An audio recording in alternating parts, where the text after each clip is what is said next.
What's going on? Today is Wednesday. It's not the God Logic Project day, but it got God Logic Project vibes. We have a Muslim that wants to come on and talk about chapter 3, verse 55 of the Quran, and my argument that Jesus actually died according to what the Quran says. So this should be an excellent and fun conversation. God bless everyone that's here in the chat. Chris Claus was there first, so it's good to see everybody. Make sure you guys give a like on the video and share it, react to it. You guys know how we do. And let's get things started. Like, is it in the Quran or a Hadith where you can equate that, a Rasul, like you said, right, to a Messiah? No problem. I'll get you on that. So you got a question? No problem. Come back next Sunday. We'll bring you some books. Is there anywhere in the Quran or the Hadith where anybody else other than Jesus is called the Messiah? It is a modern comment by a modern editor. It is not a Hadith. What masters of Hadith narration does not know that no Hadith narration starts with, "So dear reader"? You seem nervous, man. They are the ones that are anointed, right? Wait, they are the ones? But it doesn't mention here, but I'll show you. Why do I have to keep catching you on this? The one anointed. The one? Beautiful, the one? It doesn't say the one. The one anointed. That's what you just said. You're scared. All right, chicken's running. That's one of my favorite clips, y'all. Shout out to 100 for making that clip. Shout out to 100 for making that clip. Come on in, everybody. Come on in. Welcome. I just came from the gym, so I'm kind of worn out. I got my protein smoothie here, trying to put on some weight, some muscle. So y'all pray for me, man. But yeah, Chris, if you wanted to come up, you know that you can join as usual. It's a special someone's birthday today. Our sister in Christ, Dragon Daenerys. She's one of the mods on here. So I don't think she's in here yet, but and even if she doesn't come, it's okay. If she sees this later, God bless you, sister, and happy birthday. Shout out to you. We love you. And thank you for everything that you do here on the channel, helping out with the moderation. I love you, sister. Chris Claus. Mr. God Logic. How you doing, brother?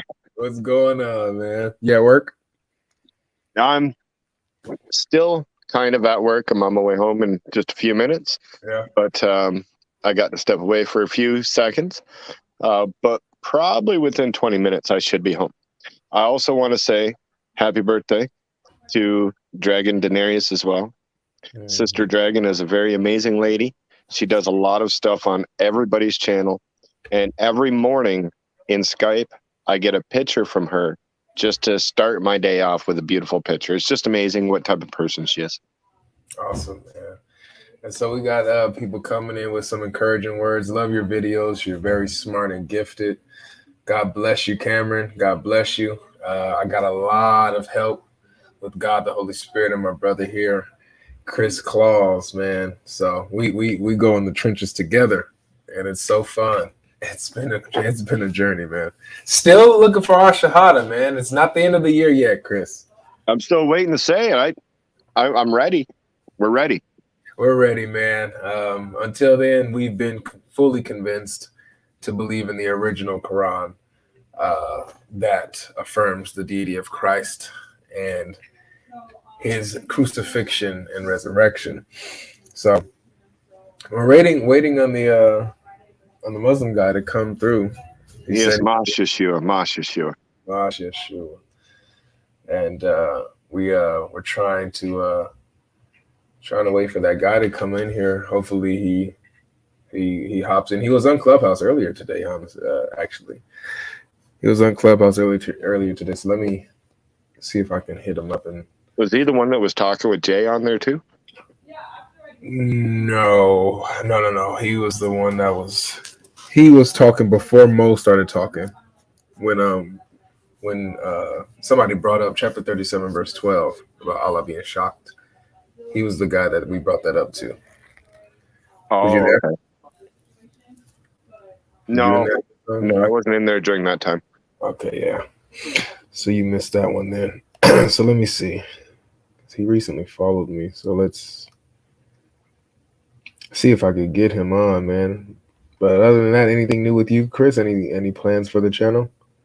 I think I believe tomorrow I'm going to be off earlier, so maybe I should set up a live stream tonight for tomorrow night around 8 o'clock.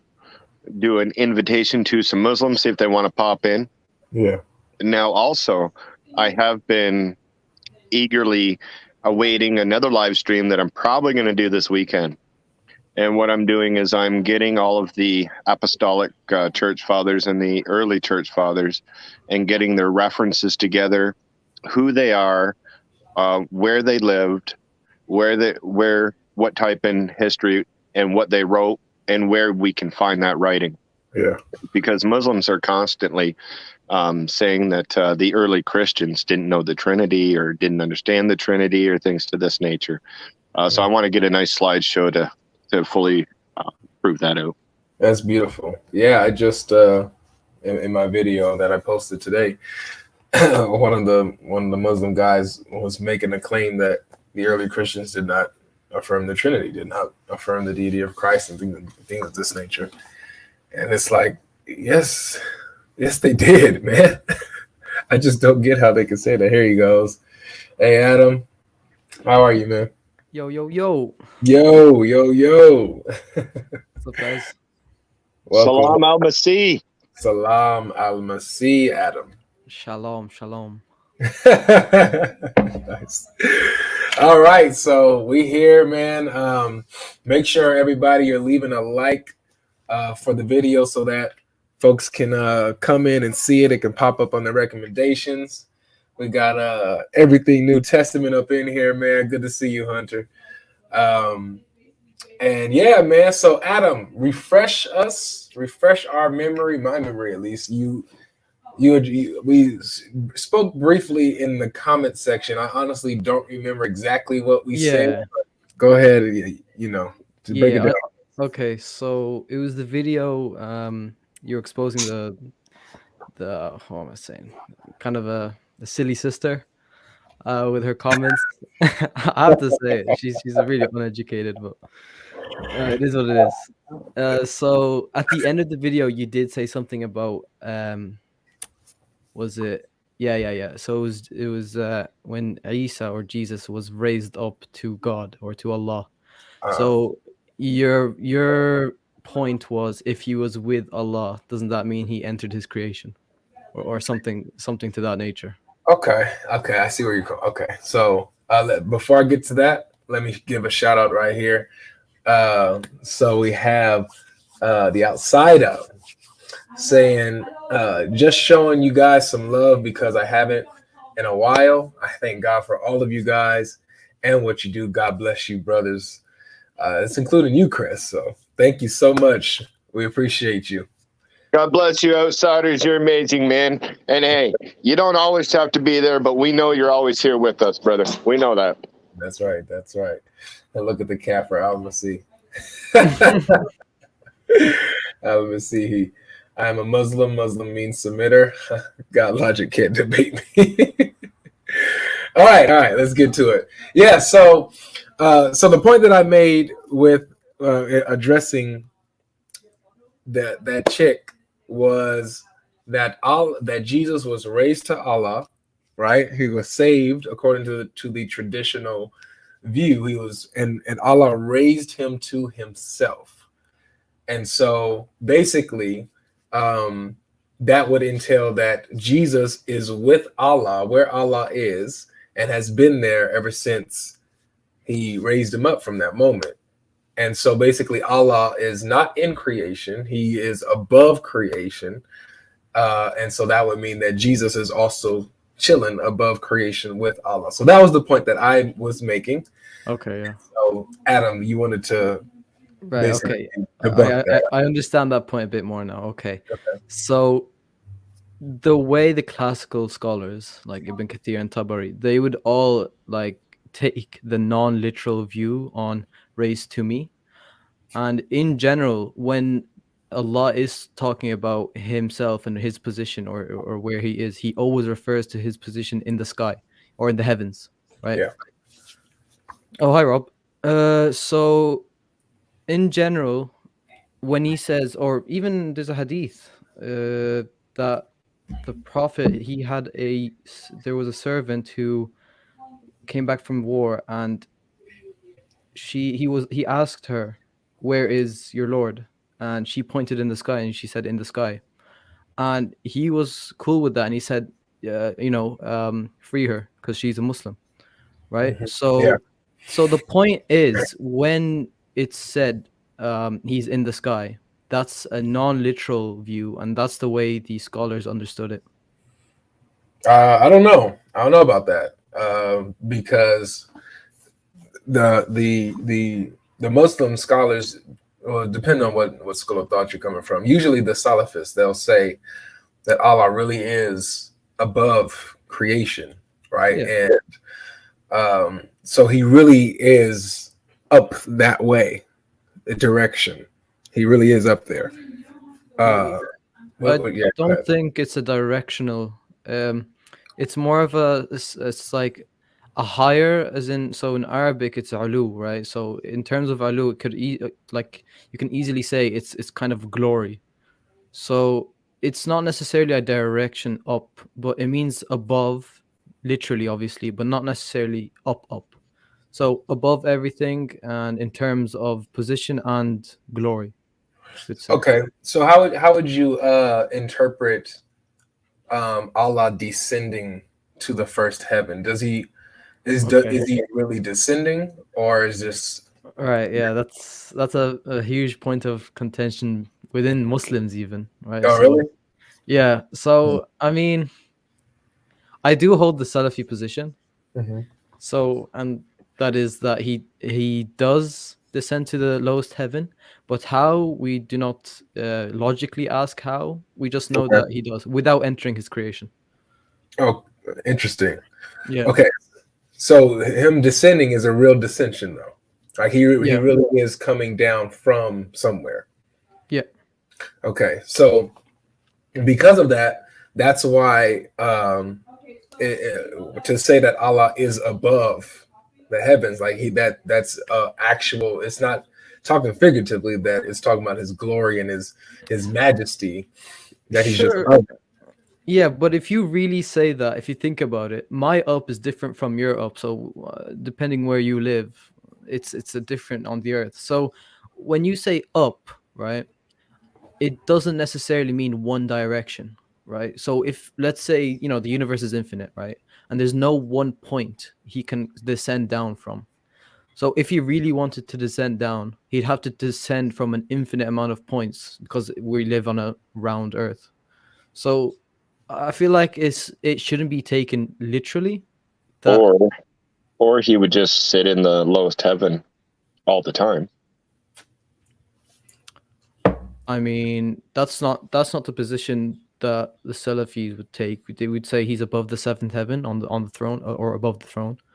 So, I mean, so if he's above the seventh heavens, right? So the heavens take stages. It's like going up steps. Sure. You got the first, second, third, fourth, fifth, sixth, seventh, and then he's above that, right? So these are direct. It's directionally above. It's he's on top, and then he descends down to the lowest one, right, without entering any of them. So if he descends down to the lowest heaven, he has to pass through the other six. Okay, so just to clarify, are you saying if he doesn't enter those dimensional attributes of all these so-called layers of heaven, are you still saying that there's an omnipresence that Allah is occupying? No, we do not say he's omnipresent, but we say his observation is. You could say he's everywhere in that sense. He knows what everything is going on. So Allah's not Well, omnipresent. no, not in his essence. Interesting. Then, So then he's not all powerful if he's not omnipresent. yeah, is he limited by space? Like, is he limited to a particular realm or space? See, I would say no, because if you really think about it, to be limited by space, you'd have to be within space in the first place. So, actually, yeah, I'll just say Jesus, right? So Jesus would obviously be limited by space since he has a height and a volume within space. So that would be a limitation, in my opinion, rather than not being able to enter. That's my view. Do you believe that Allah can enter into creation if he wanted to? No, I think it's impossible for him to do that. Interesting. And why is that? Because that would be a limitation on himself. So if he were to enter into creation, he'd destroy it, is what you're saying, right? Like, No, contain no, it's not that. It's just to be honest, this is a loaded question, right? So it's kind of asking a question that shouldn't be asked. You're saying something that's infinite to enter a finite dimension, which just logically can't be possible. But then a better question would be, if he can't interact or enter or whatever, because you believe it's a limitation, then how can this infinite being create something that's finite anyway? Because, I mean, creation in general doesn't entail to be within, or you can be infinite and create finite beings. I mean, I don't see that as an issue. Wait, you can't be infinite and create finite? No, you can be infinite and create finite beings. Yeah. But so then if he can create a finite entity, right? Okay. How about I reverse the analogy? Sure. Can a finite being enter into the infinity of Allah?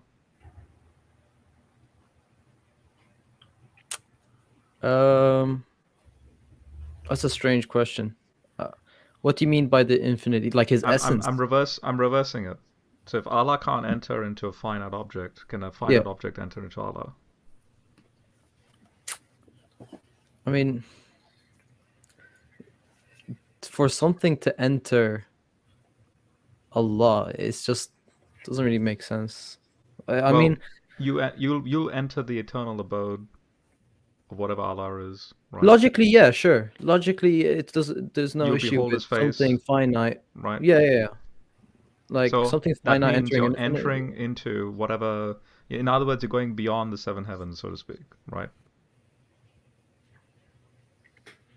So if he can't? So notice, I'm able to do something somehow, what Allah can't do in the reverse way.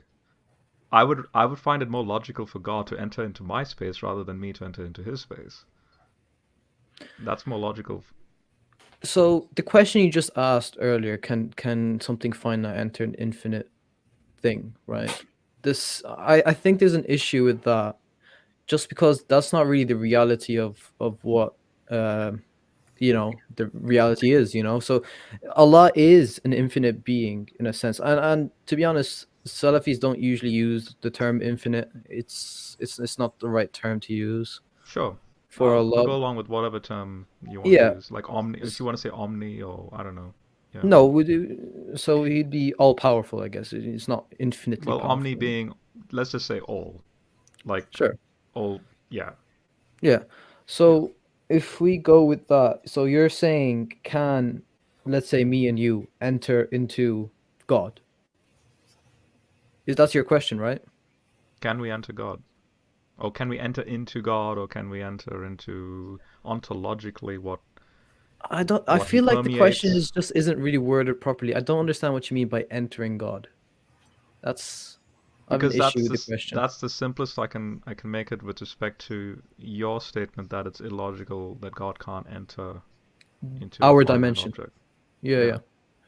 But Because So, if he's created our dimension, Hmm. so for example, you may know about the famous flatland analogy that physicists use all the time. Like you have two-dimensional flatlanders. I'm a three-dimensional object. Hmm. If I were to enter their plane of existence, notice I have the ability to enter their plane of existence, but they can't enter into my plane of existence because they're stuck at 2 dimensions. They have Hmm. to transform, add an extra dimension to make it 3D, to then go, oh, hey, Rob, instead, if I'm entering their plane of existence, which I can because I have the power to because of that extra dimension, if I enter in, what do they see? They just see a cross section. In this case, if I use a finger, they just see a circle appearing because it's a cross section of my finger. Say if I put 3 fingers in, then that's 3 circles. Notice that just with the difference of 1 dimension, I am woefully incomplete to them, but entering their dimension does not nullify my omni attributes. I'm still me. I'm not suddenly trapped in 2-dimensional flatland. I'm just entering in. But they Okay, can't yeah. enter into my realm. Right. So the issue with something entering into a lower dimension, you could say, or existence. So your example here, you said you can get 3 parts from one 3-dimensional being, right? So, but Potential near infinite variations of who I am due right, to a limitation of 1 less dimension entering the plane. Yeah. right. And would you say those 3 circles, okay, from your example, would you say those are taken as parts of the No. 3D? No, It's not a it part. appears as parts. Depends on the point of view, which the flatlander's point of view or my point of view. But hasn't the points been divided into parts? You've divided your or you're able to divide the 3-dimensional object into the 2-dimensional object and have 3 parts. Not necessarily, because I'm still a 3-dimensional being. Transitioning through, I'm using that word carefully here, transitioning through a 2-dimensional plane, but my ontology, so in other words, say these fingers, right, they look like parts, but in this example, I am a complete whole. I'm not divided up. I am who I am. But since I'm entering into a lower plane of existence, now it's appearing like I'm starting to divide up. But that's based on my autonomy in choosing what part I like to show. But the flatlanders can only perceive like literal, like what you call parts, not realizing that the so-called parts are all interconnected to me as a whole, regardless of my shape. I could be the weirdest looking shape possible. The point is, I'm still one complete ontological whole at that extra dimensional level. Okay, so that's fine. I understand the point, but still, the capability of, so you're saying that it's a 3-dimensional object, right? And anything that's limited by the dimensions it exists in can be divided. It's a potentially divided, right? It can be divisible, because you can just take part of the dimension and just part of that dimension and say, oh, look, that's a part. Yeah. If you want to extend this out and suggest that there's higher dimensions than me, which there are, the universe is at least 10 dimensions, then I mean, technically, I'm a 10. You and me are 10-dimensional beings. It's just that we spatially see in 3 dimensions. But the point is, yes, we can cut each other up if we want to, because our ontology and the universe allows that sort of function. But in this example, what I'm trying to demonstrate to you is, imagine there's no higher dimension than 3 spatial dimensions, and there's no lower dimension than 2 spatial dimensions. So literally, I'm a god, and I'm the only existing 3-dimensional being, so to speak, to this 2-dimensional flatland people. So I'm literally like a god, a deity to these people. From their perspective, which is our perspective to God, so from their perspective, we are in their shoes. we are limited to just those spatial dimensions. And if suddenly we are seeing phenomena like, oh my gosh, a circle is appearing here, but then simultaneously there's 3 circles appearing here, and then people debate the issue. I'm of the church of the 1 circle, and I'm of the church of the 3 circles, not realizing that there's this being with a lot more ontology going on than just my fingers sticking in. So, but this is not the issue that I'm discussing. I'm discussing, notice I have the ability regardless to enter, but they can't enter into my realm to go, oh, no, it's, there's fingers and there's a hand and there's a face. But then in your belief, you said that you do believe that you will enter, and see Allah's face and so on, which is again like a flatlander, literally upgrading from a 2-dimensional ontology to a 3-dimensional ontology in order to then see my face. That's the same situation. So I'm asking you, how is that possible? So if Allah can't enter in, but yet somehow you're able to enter to his level? Right, okay. So my position would be, first of all, there's no entering into God, first of all, because God isn't a spatial or, spatial Sure, or physical. I agree with you on that. Yep. Physical entity, right? Mhm. So you can enter the presence of God, which we can both agree on, right? Mhm. But that's also what I was thinking about with the raising up to me verse, right? So you're being raised up to the presence of God while you stay in creation, right? That's the position I would take.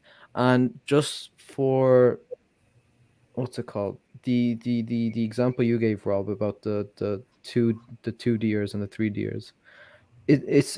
That's just a hypothetical situation that cannot be applied into reality, because God isn't a dimensional being, which is limited by any kind of dimensions. That would entail contradiction to his, all powerfulness, right? So I just feel like just quickly, when you deny omnipresence, now you're able to have a dimensional deity. If he's omnipresent, there's no dimensions. So the fact that you said there's no, sorry, Ola, Yeah. go for it. Yeah. Put a comma right there. Got to read out some super chats. So we have the Nate H2 who says, "Guys, I have one question. Surah 65 verse 4. Is it in the past or does it still apply today?" That, even though that's not what we're talking about today, but it's still a good question. I would say that it's applied today according to the consensus of scholars, but that's another stream. We have Jenkins here. For the Muslim, could you list things in the Bible that are unbelievable, as you believe things in the Quran that would be unbelievable logically? I'm confused about why I choose the Quran over the Bible.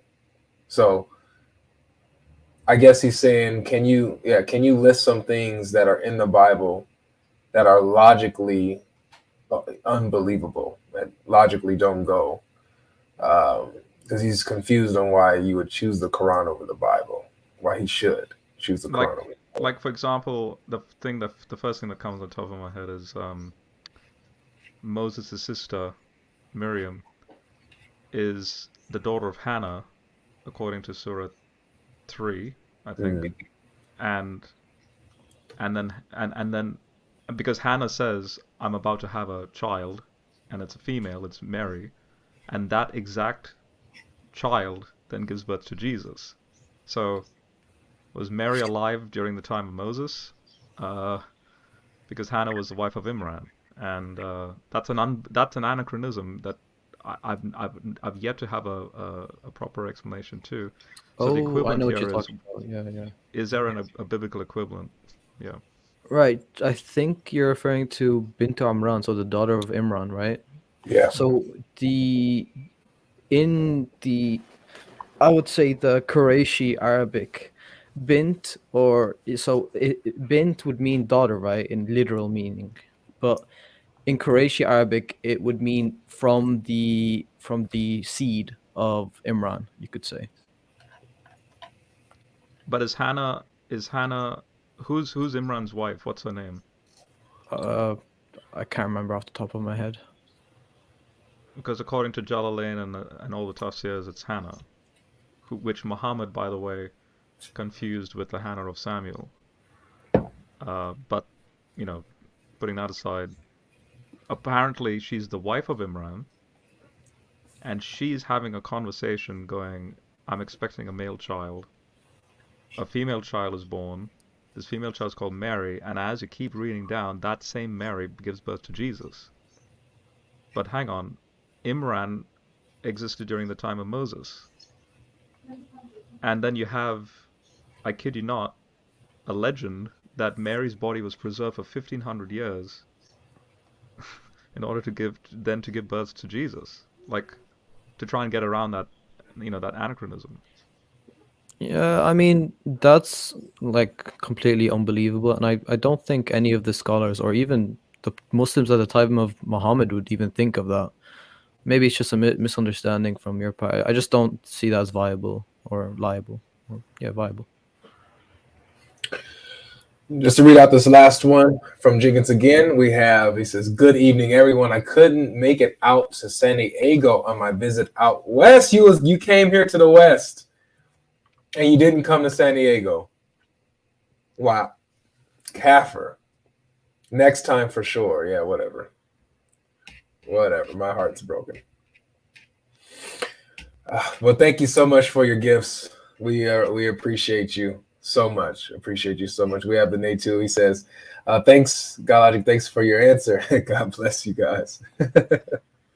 Yeah, I got you, Nay. I got you always. Okay, so let's continue, guys, with Godlogic, sorry for like taking over the stream. I'm not. Yeah, because I was talking. You were talking with your Muslim open discussion. It's open discussion about the setting. As long as Adam doesn't mind, it's cool. If Adam wants y'all to shut up, then I'm cool. I will say this, Adam, just quickly on the whole dimensional thing, just to speak here as a Christian. Mm-hmm. You are missing a vital data point in your theology that the Christians have that you don't have, and this is why we have no problem with God entering the creation. Again, to come back to that flatland analogy, notice I'm having, like, in this case, an extension of me, so to speak, reaching in. In Christian theology, that extension is Jesus. He's the second person of the Trinity, is the one that is able to be the mediator between the Father, who's invisible, and, the creation. So then the Christian message is that since there's an incarnation that does take place, the gospel message then, ultimately what salvation is for a Christian, is not just the sin issue. It's not just, you have to stand justified before God and blah blah.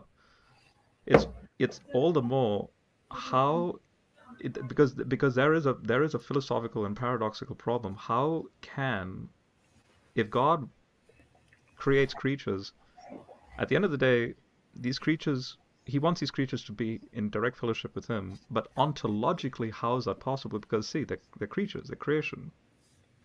So if he enters in, so it's like me entering flatland. Now, say there's a flatland circle, right? Like a person. Let's just say it's a circle. The flatland is a circle. Mm-hmm. The Christian message is that in my sovereignty and in my incarnating into the flatlanders, I become a circle, right? Hence the cross section example. And then through my power, since I'm a dimension above, I can infect flatland with my divine resurrecting power, to then cause whoever chooses to then transform into 3 dimensions and then have fellowship with me face to face. That's the Christian message. So in Christ, to be conformed to his image means then what Christians call theosis, or glorification, and then you can fellowship with the Trinity in the new creation. You see that mechanism, so to speak, I've asked Muslims what's the mechanism of how Allah saves, and they've told me straight it's a mystery. We don't know. Mm. But the Christian message is that that is our, at least at least in our religion, that is the mechanism to make us go, oh, okay. And if that's the case, then that's the case. Like that. In other words, at least there's data points to work with. Whereas in Islam, it's just Allah knows best. It's a mystery. Just obey Allah and hope for the best. And So I'm after the data point, is what I'm saying. yeah, and Hold that thought really quick, Adam. Hold that thought. Pro-life Chloe thinks. She says, "Look at these handsome brothers of mine, Avery, Chris, and Rob. I think it's an OG Quran only Christian thing. LOL. Good to see everyone. I don't think original Quran only Christian thing. I don't think that Rob has converted to original Quran only Christianity. I don't think he's converted. I think he's still a disbeliever. With his sporadic. Because I'm all the way far out here in the pillars of creation, enjoying the James Webb Telescope taking a photo of me. So yeah. No, Yeah, we I haven't heard his shahada yet. Yeah, I haven't either. And so My shahada is you are the only true God and Jesus whom you sent. whom you've sent, right? You're almost there. Almost there. And see, but that's what the original Quran affirms. So, Yeah. so Yeah, it would be there is only one God, and that is the true triune God, and Mhm. Jesus Christ, whom He had sent. amen. Yeah. So we'll work on Rob. We're working on his spirit. His heart is still a little diseased, but we're working on him. So yeah, thank you guys, all of you guys who send in support in the stream. You guys are really blessing the stream right now. Guys, we got almost 200 people watching, and we only have 130 likes. What is going on? What? 130 likes and almost 200 people watching. Like seriously. Come on now, people. If y'all hadn't hit that like button, you know what I'm about to say. You secretly kissed that black stone. the Muslims out there, smash the like button as well for See? allowing such discussions. Also, Come on, Adam, man. your name's Adam, right? Yeah, it's Adam. This is Adam. Honestly, I'm not into polemics and sensationalist discussion. He's I'm not. into just good, straightforward. He likes academic. this. This is his Yeah. style. So this is good. I appreciate your cordial discussion on this. You should have been here yesterday too, Rob. We had Jalil on here who was also pretty great in his demeanor and like interacting with points. Not doing no running or just dealing with stuff directly and having a good conversation. It was awesome. So. Yeah. 2 days in a row, man. God has blessed us with 2 incredible guests. So hopefully he brings us more. Thanks, guys. Yeah, go ahead. Keep refuting Rob, man. I'm having fun. Yeah. So, your idea of this kind of mechanism, did you get this from scripture, or was it Yes. just your own? Oh, okay, right. And also, just to clarify, my journey into I was an atheist. My journey into Christianity was using a lot of the analogies that we take for granted in movies like, say, The Matrix. Because what happened was at my and you know where I'm going with this, right? Like Neo would not know he's in the Matrix unless Morpheus enters in. Right. So now, have you seen the third Matrix movie? No, The not one where I Neo haven't seen the fights all the third one. Smiths. Oh wait, no, I have. Yeah, I've seen that one. Okay, fantastic. That is a perfect illustration. Remember so he's connected to the machine mainframe. So that would be the analogy of the Father, right? Neo's Jesus, and then Smith infects Neo, and then the machine mainframe, because now he's connected to Smith. Smith in this case could represent Sim. With that blinding light, he extinguishes all the Smiths, and then the Matrix resets. Like, that is literally the Christian message in a weird Matrix way of doing it.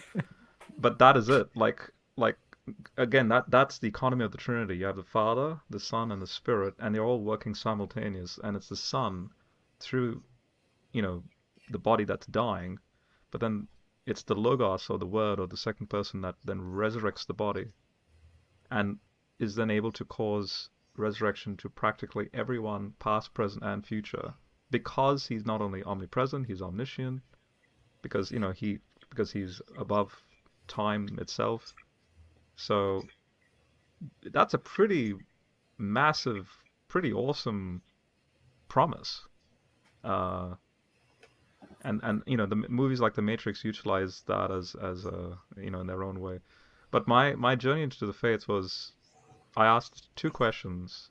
If God exists, what's the most efficient means he can demonstrate he exists?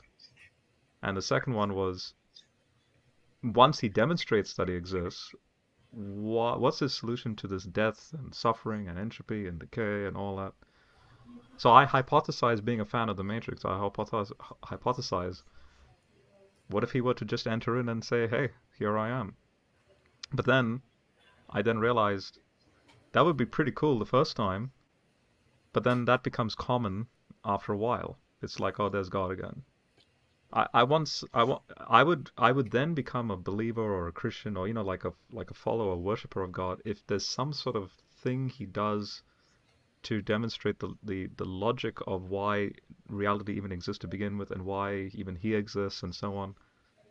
And the Christian message made the most sense to me, that there's this kenosis, this entering in to do something with that mechanism. It's not like he's just entering in to show off. He's entering in order to cause salvation to happen, whether you like it or not. Just like, again, Neo going into the Matrix because he cares about the people in it, and all that stuff. It's a terrible analogy. Yeah. I mean, I see the Brutal. connection, though. Hurry up and refute him. So, right. So you're saying that the reason God enters his creation is for salvation, basically. Okay.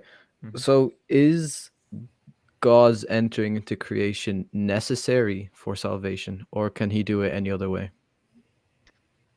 It's necessary, and here's why.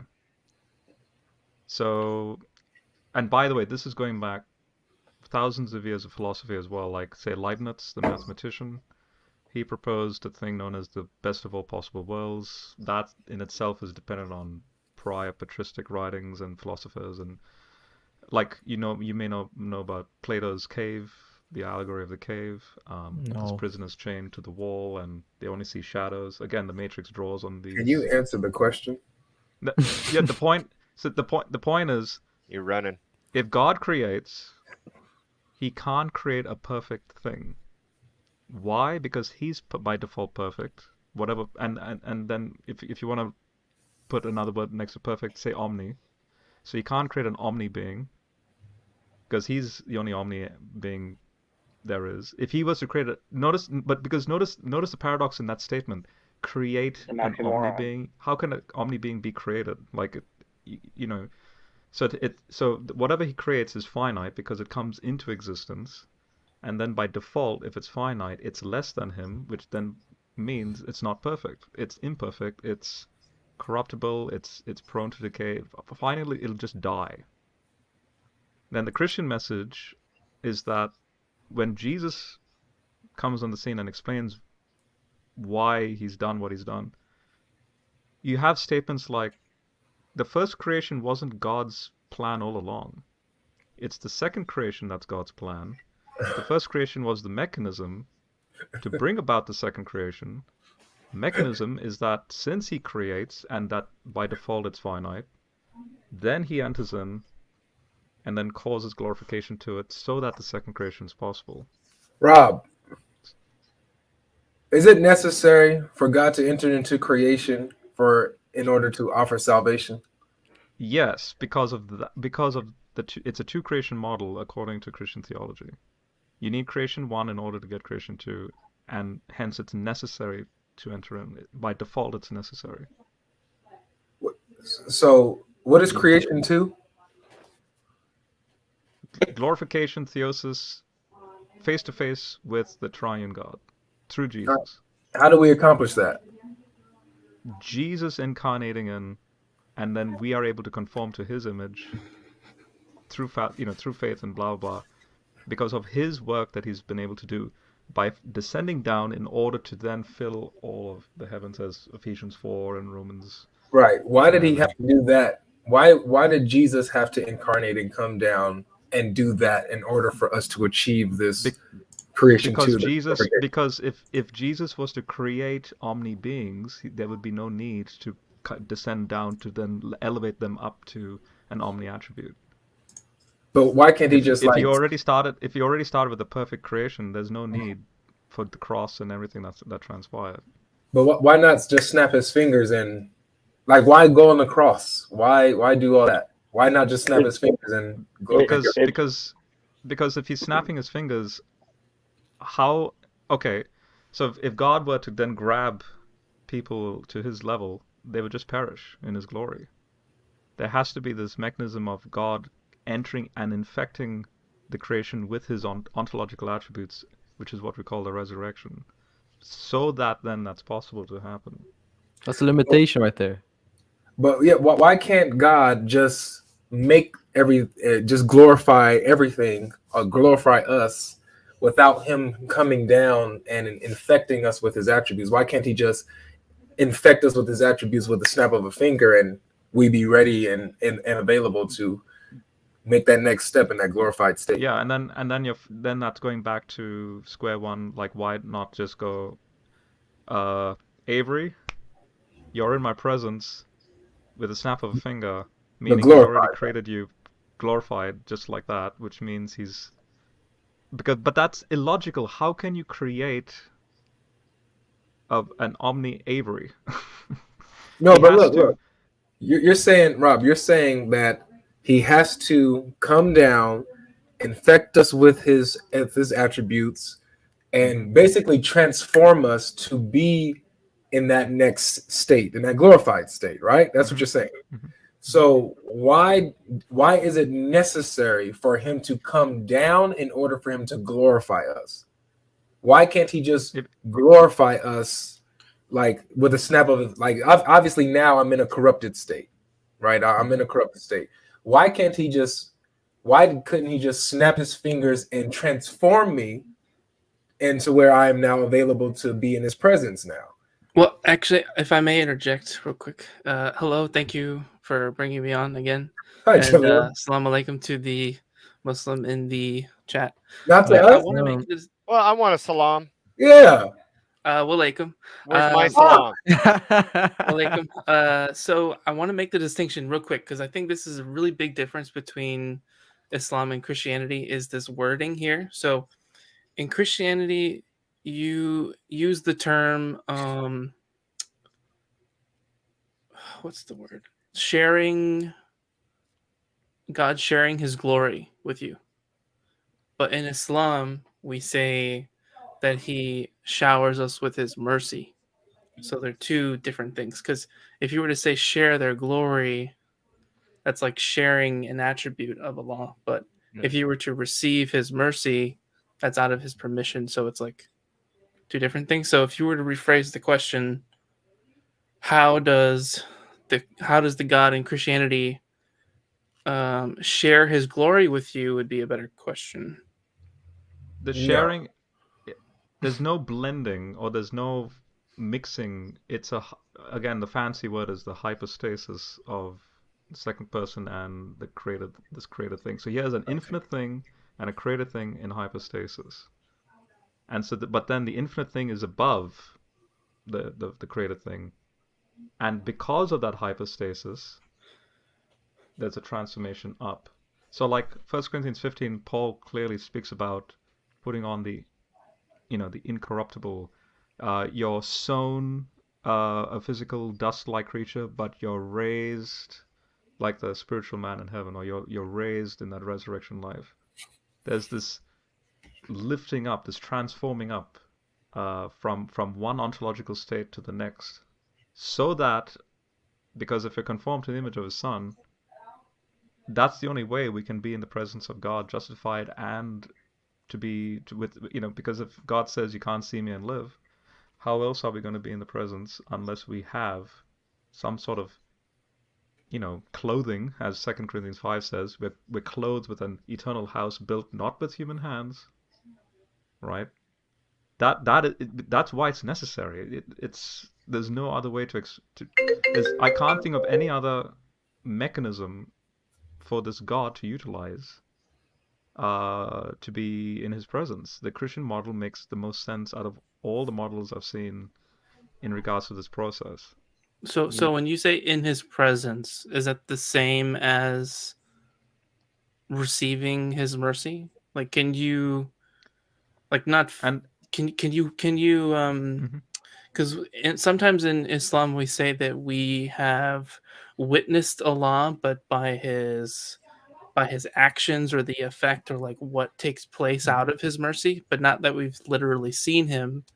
And so I guess the kind of example we would give to fix this kind of patch this kind of confusion between I'm sharing the glory, but I'm not exactly God, but I'm also divine in some way. In Islam, we would just say, once you say the Shahada, you are receiving his mercy and you are in light of his mercy by being witnessed as a believer. So in that sense, you could say you're being showered of his mercy, you're being purified, your soul is wiped clean. And so in a sense, he does snap his fingers and then you do become in a higher, better state, but you're not leveled to a place above your human creation. You're not leveled to a sense of like divinity. Jalil, I need your help. Adam, you too.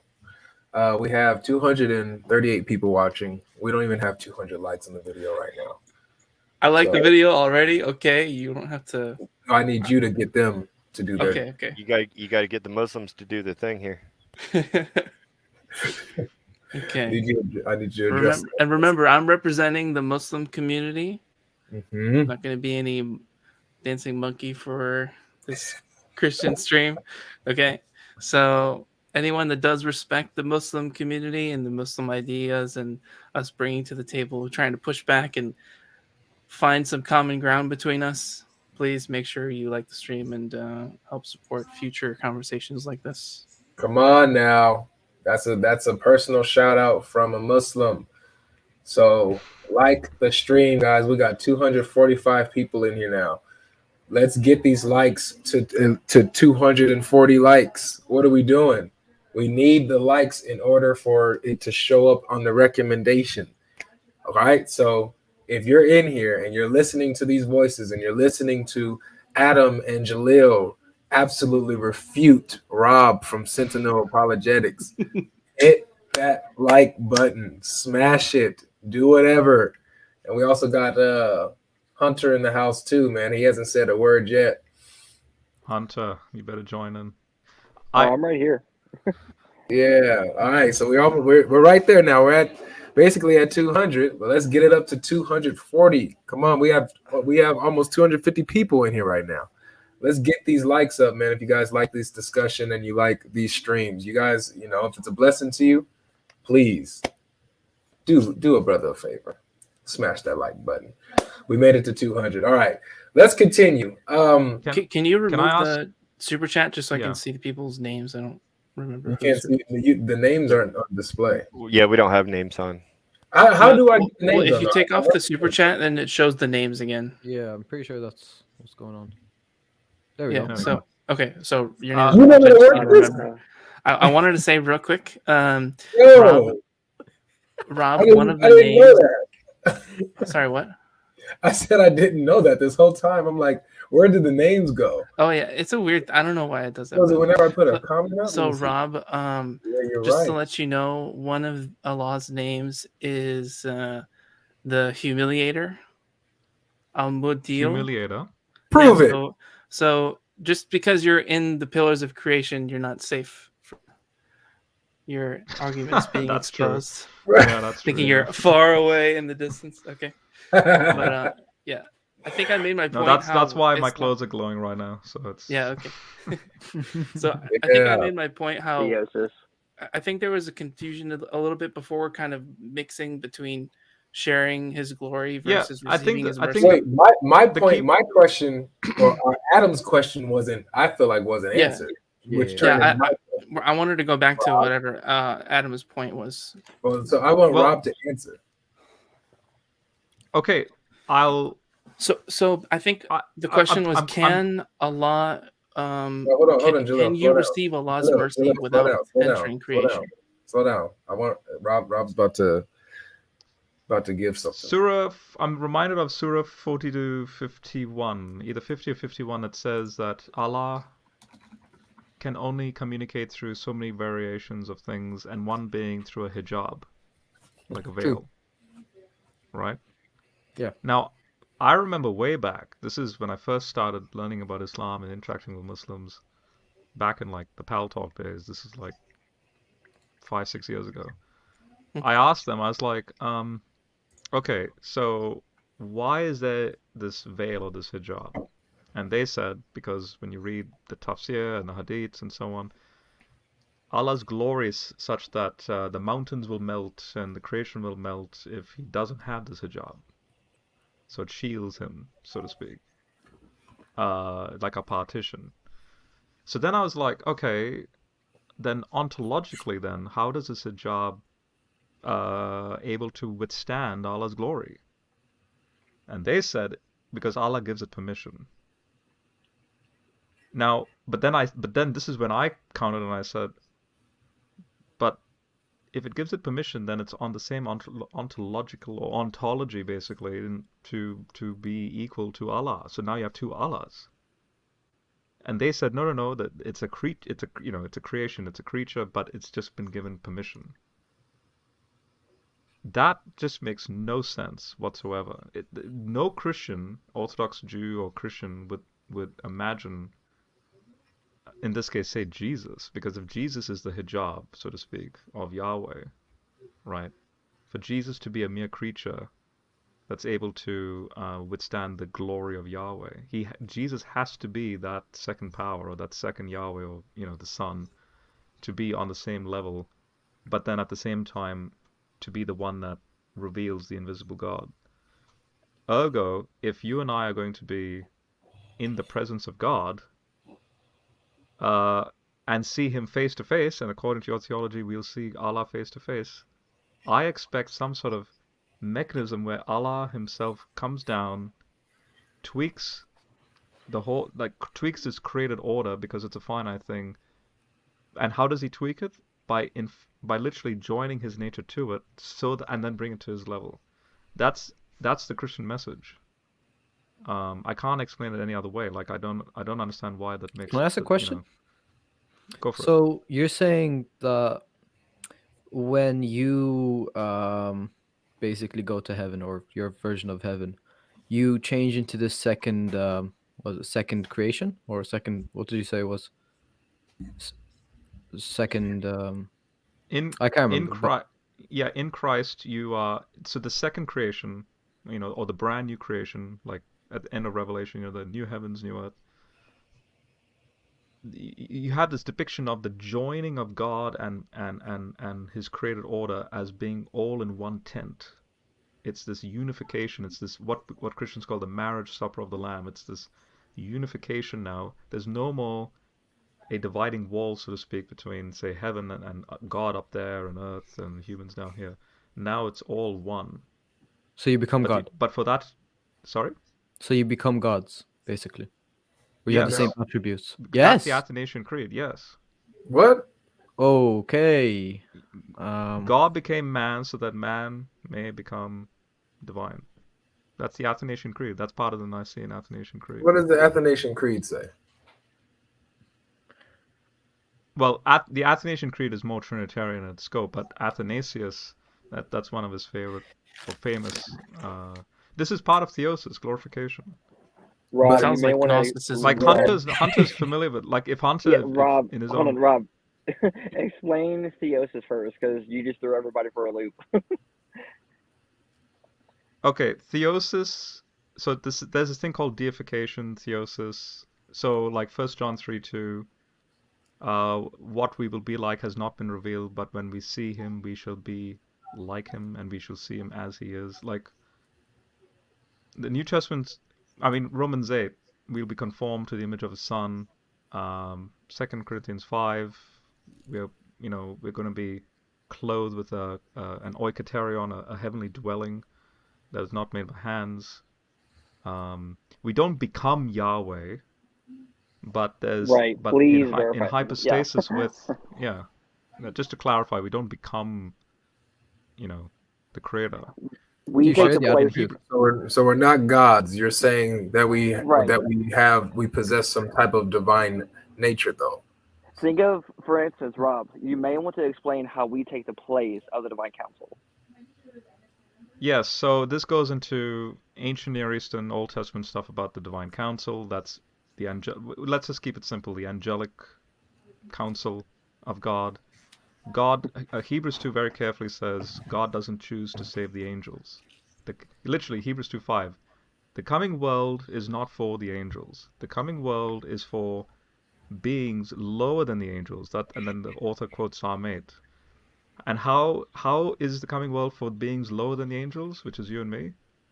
Hebrews 2 says, because he himself became lower than the angels or the gods, in order to then glorify Abraham's descendants up above the angelic realm, to then be face to face with the Father. So when the seraphim can't see the Father, right, that there's two wings to cover their eyes, you and I in Christ, in that glorified state, can actually see the Father's face. That's Revelation 22. But it's because Christ is the mechanism. We are in Christ in order to be able to do that. In Islam, it's a mystery. How do we see Allah's face? At least with the Bible, there's an explanation why we can see his face. Okay, I want to make a quick clarification. Hold on. Okay. So with what you said, man, because what threw me off was when you said yes, because they asked, "Oh, you guys become gods?" Then and you said yes. So I'm still fine with that phrase "gods," by the way, but that's a whole different discussion. But not so you don't mean gods as in Yahweh, as in how? No. I think we need to define what God is. Okay, so like a then I'll demigod? No. Yeah. I'll explain. Rob, you threw him for a loop. You got us all shook, Rob. I'll explain the concept of God, like semantically. The word Elohim or Theos, for an ancient person, it's a place of residence term. So Yahweh is an Elohim, Satan is an Elohim, Samuel, that was conjured up by the witch of Endor, he's an Elohim. Oh, right, yeah. What Elohim means is, so when we translate that as God or gods, but the word itself just means your location, where you are. So if I said I'm an Elohim, you would say no, because I'm still physical in this reality. But if I said it would be equivalent to me saying if I said I'm a ghost or a spirit. Get your stones That's out. what, linguistically, that's what people were thinking of these words. So Yahweh is an Elohim, but no other Elohim is Yahweh because they're created Elohim. They're creatures. They're not ontologically at his level. What's the difference between Yahweh as Elohim and a different Elohim? They're all in the Yeshua. non-material, in the other spiritual, supernatural dimension, so to speak. That's what Like, for what example- clarifies them as Elohim. Like, for example, when the Witch of Endor conjured up these spirits of Samuel for Saul the king, this isn't the actual word that's used for Samuel's spirit is Elohim in the text. So this is where Rob's perfect example can be used, where God, Yahweh, is Elohim, but not all of Elohim is Yahweh God, to put it in perspective. Yeah. Ultimately, So when he said, talks about it, yeah, go ahead. Yeah, when Yahweh says there's no other God beside me, right? There's no other Elohim beside me. It's not saying there's literally no ontological existence of an Elohim beside me. It's an incompatibility issue. It's like there's no one comparable to me at the same level. Because it's not the denying same the existence of other Elohim. Yeah. What? The same. Wait, I'm confused. Got logic. The same example is used for Babylon as well. And the same type of rendering and how there are no gods besides me, the same is used for Babylon as well, just a few chapters later in the same structure of sentence. But what There's we no other actually nations know is beside me. Yeah. exactly. There's no other But what? yet we know Okay. no other nations besides you. But we know during the time of Babylon there were other nations. So the comparison there was exactly that, the comparison and likeness of the nation. And the same, it literally almost word for word rendering is for God, where he says, there are no gods beside me. And that's in that sense. And I to clarify to understand. everyone in the chat, I'm not a Mormon. I'm a Trinitarian. Yeah, you did with- sound like a Mormon just then, as God is. No, man, Mormons have misunderstood this as well. That's so yeah. Yeah, we have actually talked to Mormons before on Sentinel. Yeah, I've debated about this Mormons. very concept. Yeah. Yeah. Okay, so you're saying that it's talking about comparison. There's no one on his level, no one like him. Yeah, that's all it is. No Elohim like him. Yeah. Not that there are no other Elohims. Yeah, exactly. Taking it deeper now. So I have a Read quick Psalm question. 82. Avery, read Psalm 82 and tell me what that passage says. I have a quick question. right. about Elohim. You're Elohim. Hey, Rob, I think I have a better solution for this, I think. right. You've actually did a live stream or a video on your Psalms 82, haven't you? Yeah, I have plenty of material on that. I don't need to repeat it. You guys can check it No. out. But if you would share that link in the chat, maybe people in the chat would understand more of what you're saying if they get Sure. more in depth into what you were teaching in the Psalms 82. Yeah. Just recommend Sure. Heiser, Unseen Realm. Mhm. He has a whole Yeah, I'll book do that on it. right now. Okay, so And this is a powerful, by the way, quickly, everything I'm sharing here is that much more powerful with respect to why I'm not a Muslim. Because even more so because of this stuff, that for the life of me, Islam makes even less sense to me because of what I'm sharing. Well, I want to relate So, this because I think yeah. there's a similarity between Elohim. So do you believe that Elohim have free will or no, or are they subservient to Yahweh? Yeah, they do have free will because God himself in the Bible says that these Elohim, so for example, Michael, Gabriel, all these beings, they are prone to corruption. And then there's Just a very look at Lucifer. interesting, right, and there's a very interesting theological point to make here, that if they're prone to corruption, that means he doesn't trust them. Job 15 clearly says this. And if he doesn't trust them, there's one particular Elohim that God does trust. And Hebrews 1 brings this out. So when God says, to which of the angels did I say, this is my son? No, but there's one, the unique son, the monogenes theos, right? The unique God who God does trust, which means theologically, that means if God can't trust creaturely Elohim, because they're creaturely, that means this other Elohim figure that is not created, who's that? There you go. Now you're deifying Jesus up to the same level, and now this is a powerful argument for the Trinity, where you have the Okay, Father and the so- Son because it's genuine trust there. So that Elohim would have to be infallible, right? Because then he wouldn't be able to either lie or he would have Exactly. to know everything. So if he were asked something, he'd be able to respond, correct? Exactly. Yeah. He would literally hence- have to be perfect, but the concept of God is that only God is perfect.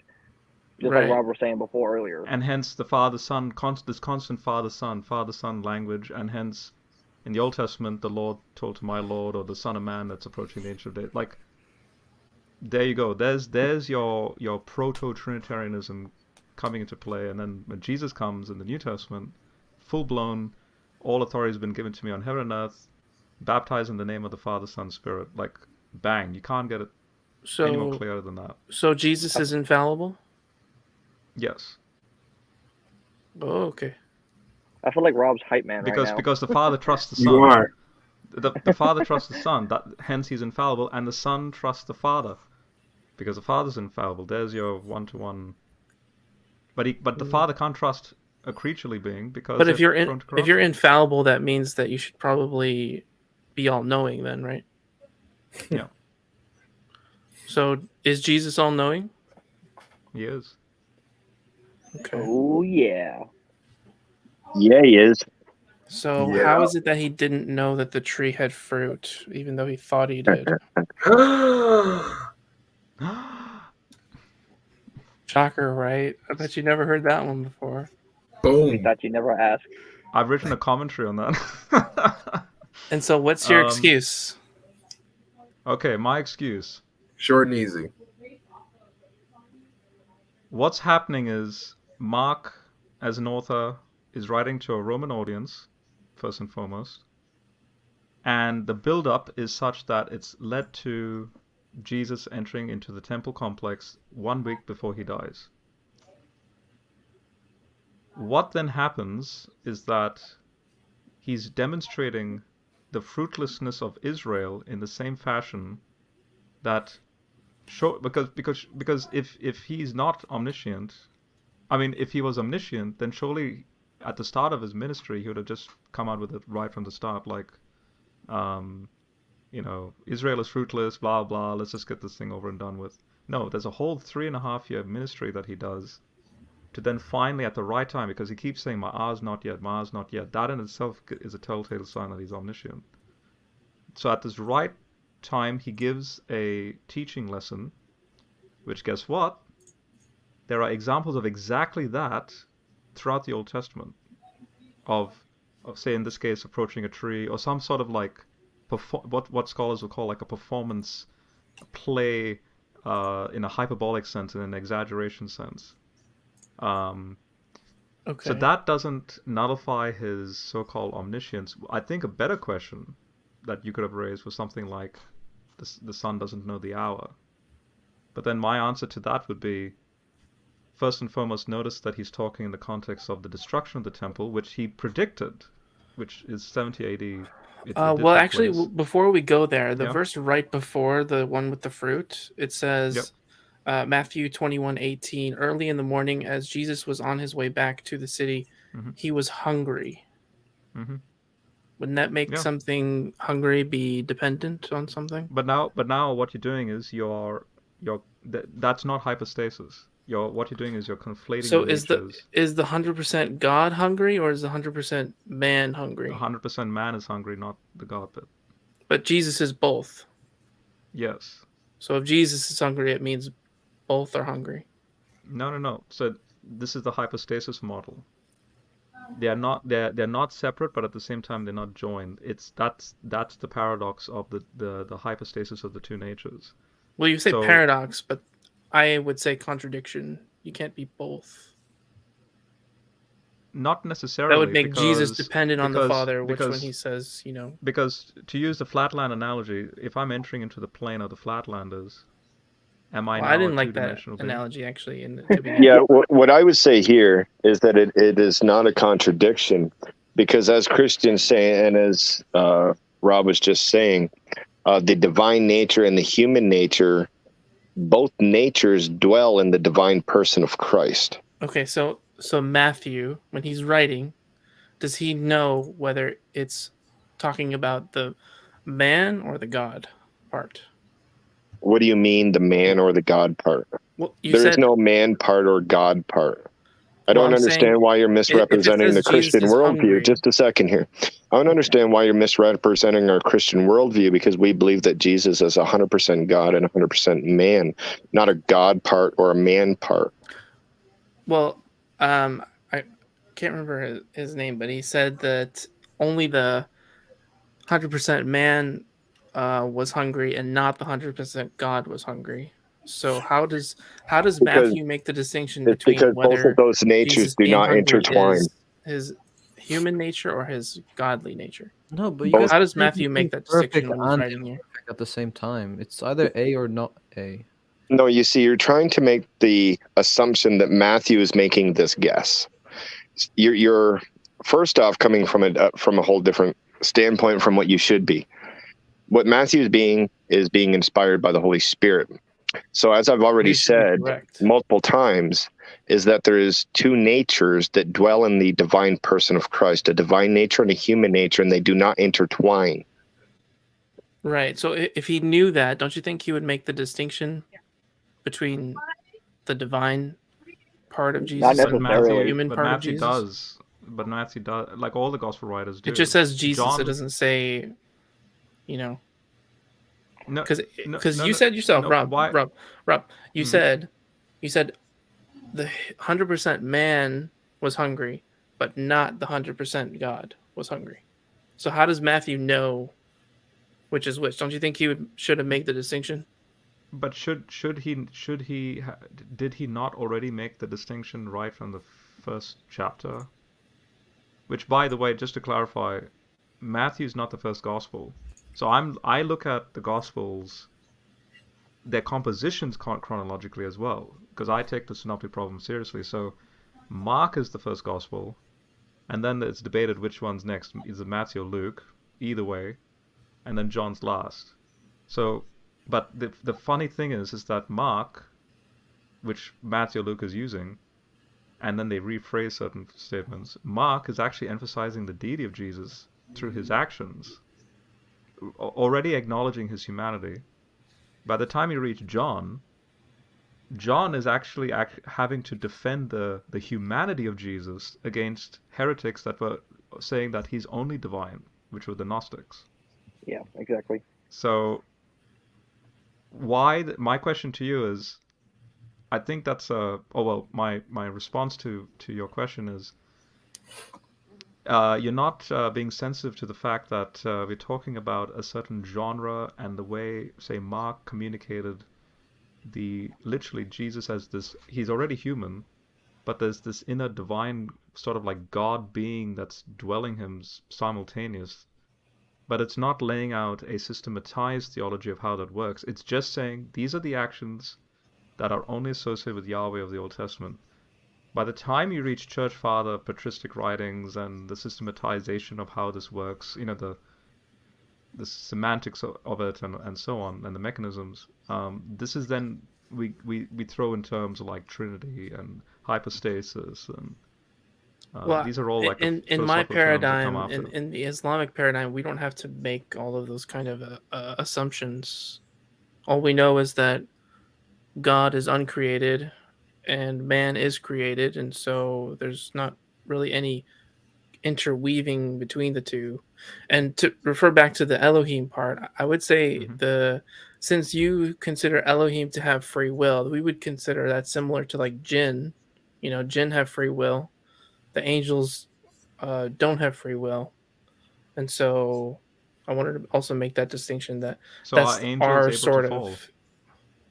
No, we don't have any concept of fallen angels because they worship Allah completely and they obey His will. They don't have free will. They're only able to do God's actions. So okay, but that's okay. Now, but quickly, are you familiar with what's called the Watcher myth?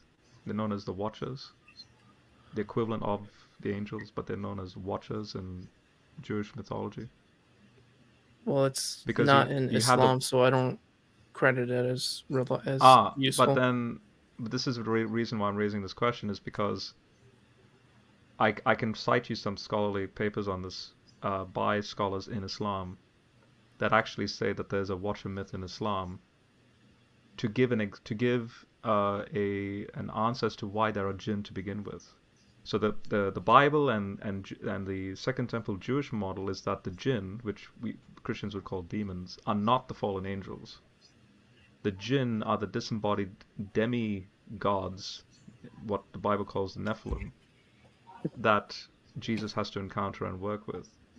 In your model, is it found in the scripture of Islam? Yeah, but that's my point. Leading up to the Quranic period, you have an explanation as to where the jinn originate from. Whereas in Quran, there's no explanation. Where did Allah create? So pre-Islamic, it has these watchers, but post-Islam, it doesn't have watchers. Right. So why is that relevant to me? But the question is, who created the jinn? Allah created the jinn. There you go. Are jinn evil from the get-go? No. They have free Okay. will. They're able to obey or disobey. Okay. Well, actually, this reminds me of Are the jinn point lower than the angels? They We would don't have make to a be. distinction. I don't think. we don't actually we don't impose anything like that. All that we do know is that humans are above angels because we're able to choose good over evil. So this is actually the point I wanted to make when I first came on, because I find the deciding factor which brought me away from Christianity Mm-hmm. is original sin. And I don't Okay. believe that is a just or adequate way of viewing humanity. And that doesn't exist in Islam because we are forgiven when we are created. And so we're not inheriting any sins. And thus, when we don't inherit any sins, we're not required to make an atonement of someone's sacrifice. So there's no like requirement of that in Islam. So humans were born we're born with the inclination to believe in God, and we are sinless at birth, and then over time we become either sinful or not sinful. But it's not we're not inheriting sin upon birth that we're able to justify the unjust like, you know, we wouldn't look at an infant and be able to say, you know, you're born from this person, you're going to hell. Like, everyone has their own opportunity to show their worship. But Is that what you guys believe? Jalil, no. So Jalil, if you're talking about, you're saying that when an infant is born, you don't see. You believe that all infants, if they're born and let's say they die, you believe that they're going straight to heaven. We believe that humans are flawed because we are creation, but it's not exactly the same as being sinful, like full of like Right. sin. So do you believe that an infant is completely innocent of sin, right? There's different opinions on that. Very good. So, So I mean, how would what's the opinion on an infant actually having sin ascribed to it? no, no, I'm not about that. I mean about the child going to heaven or not. That's Well, yeah, I mean, ultimately, we can't say for sure whether they are going to heaven or hell. But as a human being, we're not able to judge. We're not able to ascribe sin onto something that is innocent when they're born and have no knowledge of the sin. How could you say that an infant, if dies, has a chance of going to hell if you're saying that they are sinless? Why would God send them to hell if they're sinless? Well, I'm saying in the paradigm of the original sin, they do have the chance because they're born sinful. They have the chance. Would you agree that if that? No. There is you no. don't agree that humans are born sinful. There is no infant. So, look, there is no infant that's going to, in the Christian paradigm, an infant dies is going to hell or going straight back to God. I'm asking you because you contrasted this with with Christianity and now Islam. So I'm asking, in Islam, if an infant baby were to die, will that infant baby go to heaven? the majority opinion is yes. What position says no and why? Okay, so the other position is that they are tested, whether the future self would become a Muslim or not, basically. So if the future self is a sinner and is deserving of hell, then he'll be sent to hell. That's the second opinion. I think there's a bit of a. Do you want to know why though that the other view has that? It is because I believe the story of Moses and the gentleman that he was with that killed the young boy because of the what he was going to do in the future. He wasn't underage though. No, I know, but they take that as the same type of analogy. He was underage. Sure. No, he wasn't. He was a young boy, as in he wasn't an adult. No, he hadn't reached maturity yet. He had not. No, you can't say that. It doesn't say that in the scripture. He was a child. Doesn't not say a child. child. It says ghulam. Ghulam is basically a young man. Okay. So maybe 15. Kind of a Like teenage. a young adult. Yeah, you could say that. Okay, so sticking with the infant. So you're, according to some of the views, an infant in the afterlife, if died, would be tested in the afterlife in order to test to see if they would have been a Muslim if they lived on. Well, okay, so we believe that after 120 days there is the ensoulment, and the ensoulment of the human defines their destiny, that defines who they are, who they're going to be. And if a baby is born, and let's say his ensoulment describes him going to hell, that doesn't mean that he will definitely. It could mean that he would live to the day that he becomes sinful and goes to hell. Doesn't Wait mean a that he'll be second. born. Can you describe ensoulment one more time? What is ensoulment? Ensoulment is when the angels place the soul within the humans, the created soul, the ruh, into the humans when they're born, or when they're in the mother's womb. And what does the angel do? Write their fate. Writes their deeds, right? It writes down their future. But yes, it's a false comparison to say that just because someone's future would be determined in heaven or hell, that doesn't also say when they're going to die. So if someone is born and Allah knows that he'll be going to hell, that may mean that he'll live to a day where he's able to make that distinction. He leaves the innocence and then goes to hell, but it's not like we're able to make the distinction beforehand. Like what's the word?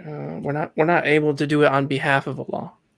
Yes. So there's a difference here with Allah just knowing what's going to happen to a person, and then Allah determining what's going to happen to that person. There's a difference between Allah's foreknowledge and then being his determination. There's a difference there.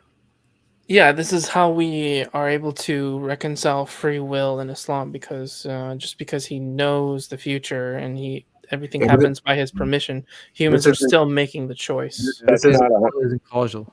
Yeah, God logic is correct when he actually said that he's penned it down, he's written it in advance, he's preordained it to happen, determined it.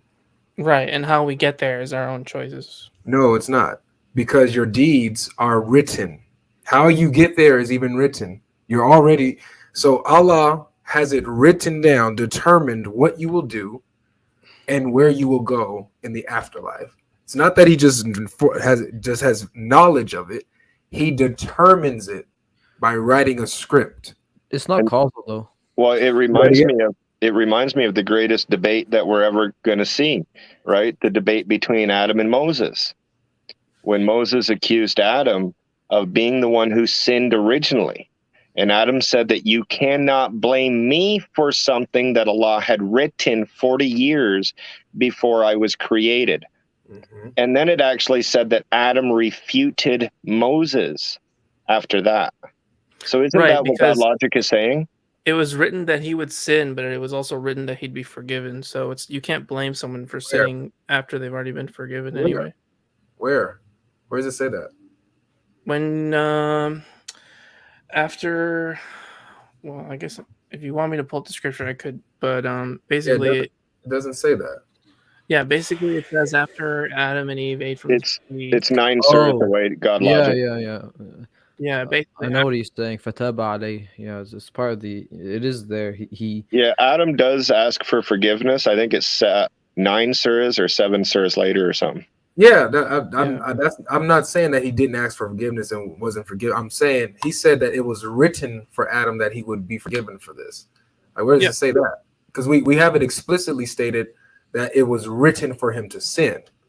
Yeah, and it's written for him all his deeds, whether it's good or bad deeds. Very good. Good and bad deeds. So our point is that his deeds, and this was Adam's own point against Moses, who raised this issue against him.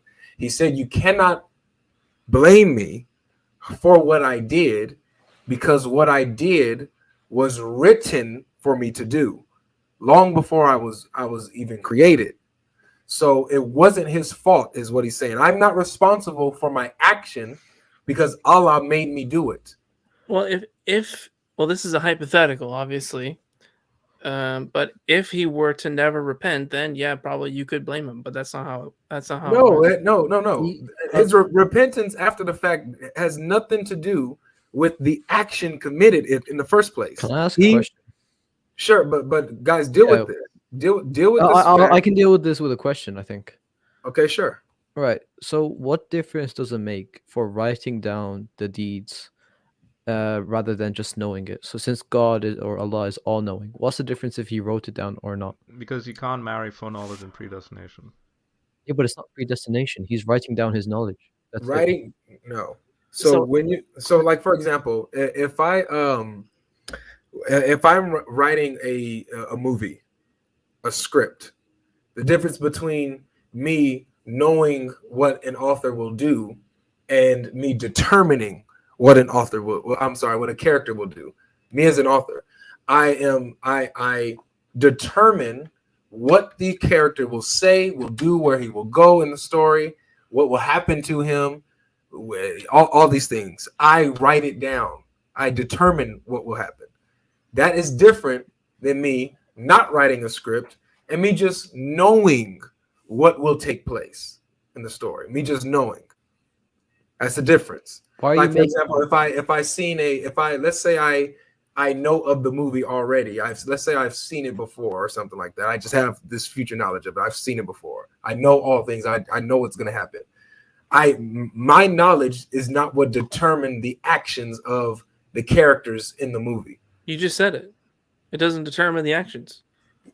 Because the actions are determined by the first person choice being made.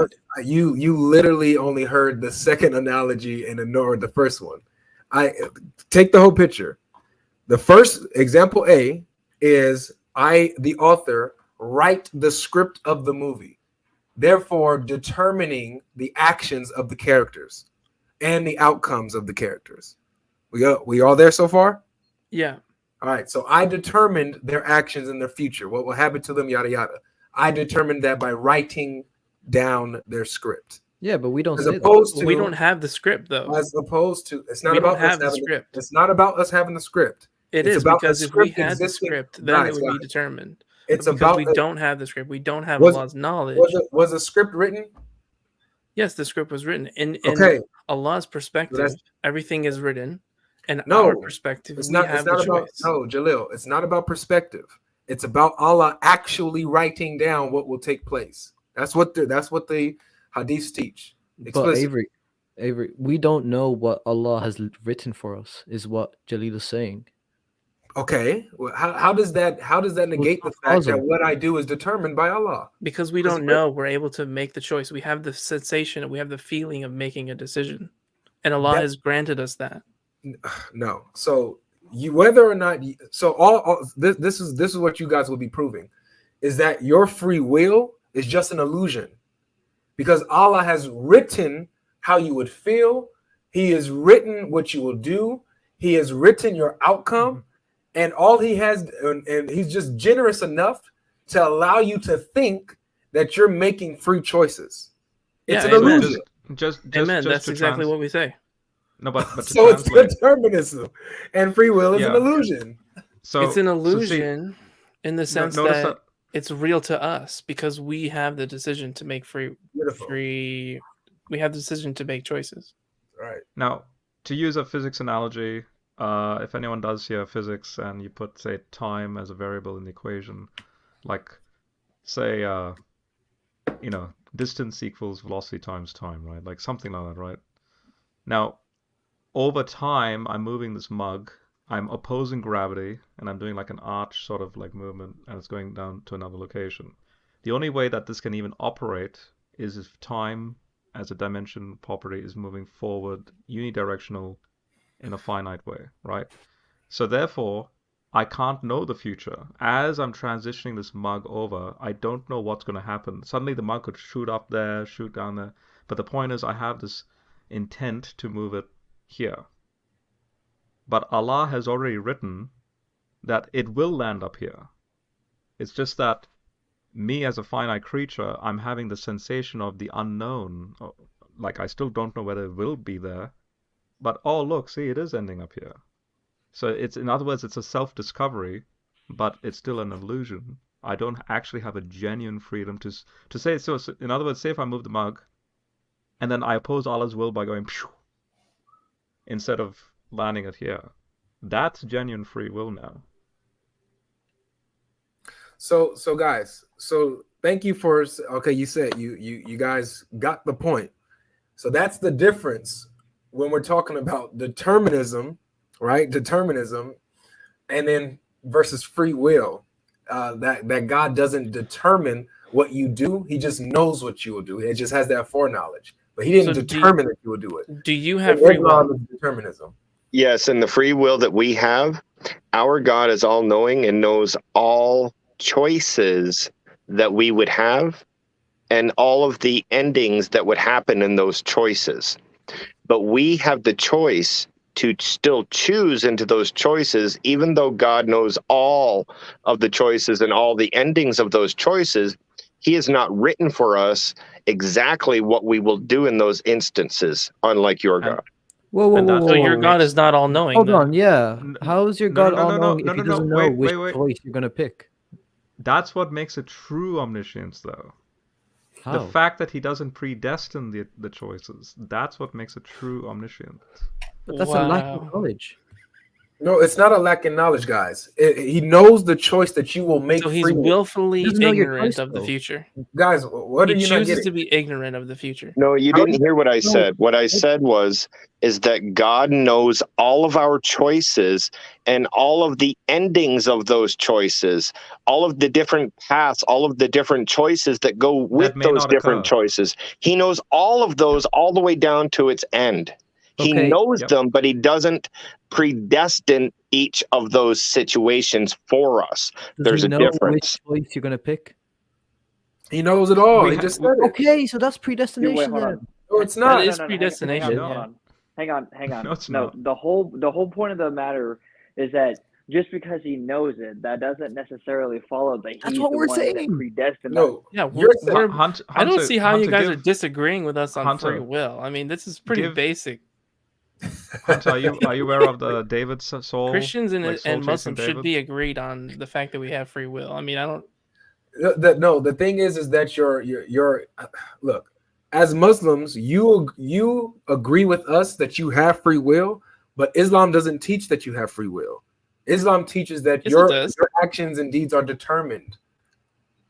Here, let me just play a thinking game here with one of the Muslims. Say you committed a sin. Would it be okay for me to say you are the one that committed that sin?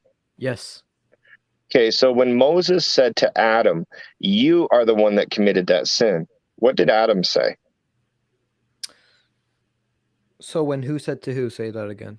When Moses said to Adam, Moses you said to committed Adam. this sin, what did Adam respond with? Adam actually said, how can you blame me for something Allah had written 40 years before I was created? Now, notice where when I said that you sinned, you said, yes, I was the one that did it. But Adam, in your hadith, actually didn't give the same answer as you. So can you actually respond to why Adam said you can't blame me for the sin because it was written 40 years before I was created? See, I don't think I would say that's not the way things are, right? That's his own perceived that's his own perception of because the hadith then continues to say, and with that Adam won the argument against Moses. So it turned out that he was speaking truth because he refuted Moses by saying what he said. Hold on, let me see the hadith. Because how would Adam know better than to go against what Allah has ordained for him? Maybe we That's- just know more about that hadith than what you guys do right now. All right, so let's pull it up so we can all read it together. Let's get all on the same page. Mash Yeshua. Mash Yeshua, everyone. Go for it. It's supposed to say Mash Yeshua in return. Sure. Sorry, I hope that wasn't offensive. Offensive? They're giving glory to the only true God. What do you mean Who offensive? knew that Rob was Pentecostal speaking in tongues? All right, let's get this hadith up. So I have also a Quran verse that shows that we do have free will. Yes, you will have a Quran verse that shows that you have free will, and then there will be another Quran verse that shows you don't. So it's an issue. I am well aware that there's Quran verses that imply free will. There's also others that imply determinism. What was I doing? Well, yeah, we don't negate that. We can have free will and determinism. They're not mutually exclusive. What? That's how it works, because Allah has ordained everything. But since we're not all knowing, We're we're able to make the decision. Excuse me? Can you please define free will for me? Having a choice. Yep. Having a choice that is already chosen for you, or freely being able to choose that choice? You know, it's actually freely because your will aligns with the will of God. But you're not freely doing it because Allah had already written it for you. I could say the same thing for you. God has already known what your choices are. No, What? because we have. No, remember, their God doesn't know the future. Wait. I'll give one example. Hey, what was that hadith number, guys? I can't remember it. I think it's 6614. And what? Or there's another one. There's 4738. Oh, Bukhari. By the way, most hadith science is in light of the Quran, so the Quran will still take precedence. How many prayers are in the Quran? Are we turning you Quran only right now? Can I just I'm give just an saying. example before we go into the prayer stuff? No, we're not. We're not. It was just a little. The it Quran, wasn't the a little Quran part. suggests 5 daily prayers, and the Ah! hadith suggests how many per prayer. All right, So man. in light of the Quran, I'm gonna bring up Brother Habib next time. He gonna get you. He's a Quranist that I know. He gonna hit you with those ayats. He's gonna get you these ayats, man. What was the number of the hadith again? Where I'm in Sahih Bukhari. Where 6614, I believe. 6614? All Yeah. right. All right. 6614. Oh, yeah. sorry. No, it's 4738. Well, I mean, maybe Four. also that one. Yeah, 4738 as well. There's 2 of the same hadith. I don't know why it's. Yes, there's multiple. All right. It's still in Sahih Bukhari though? Yeah. All right. So you said, all right, repeat that number again. 4. You said 4738? Yeah, it's 4738. 4738. All right. Yeah, it's that one. Yeah. All right. Then let's see if we can find it. Yeah.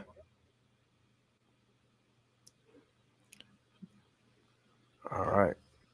Sorry that my lighting's really bad. I'm literally just in my dining room table. So God Habibi, bless you're your heart. fine. All right. Beautiful. Here we go.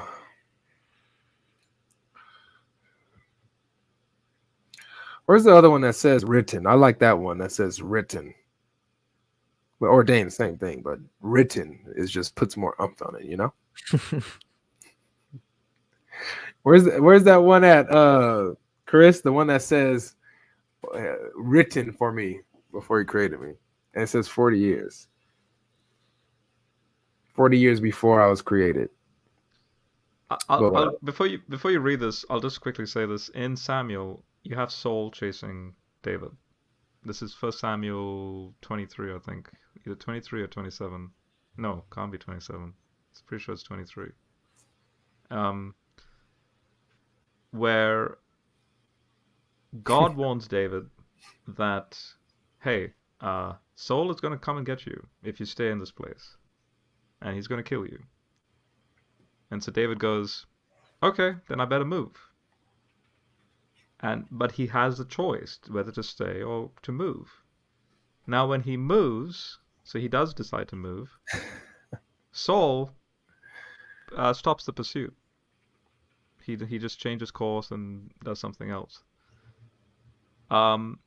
Notice that, therefore, you have foreknowledge of events that did not take place.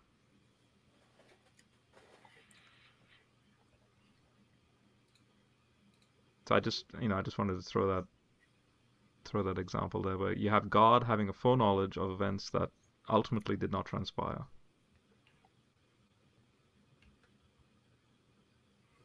Indeed, brother. To be honest, Rob, I wasn't really paying attention. I was reading the hadith. Oh, sorry. That's okay. That's okay. That's all right. Yeah. You want to just quickly repeat? I'm sorry about that.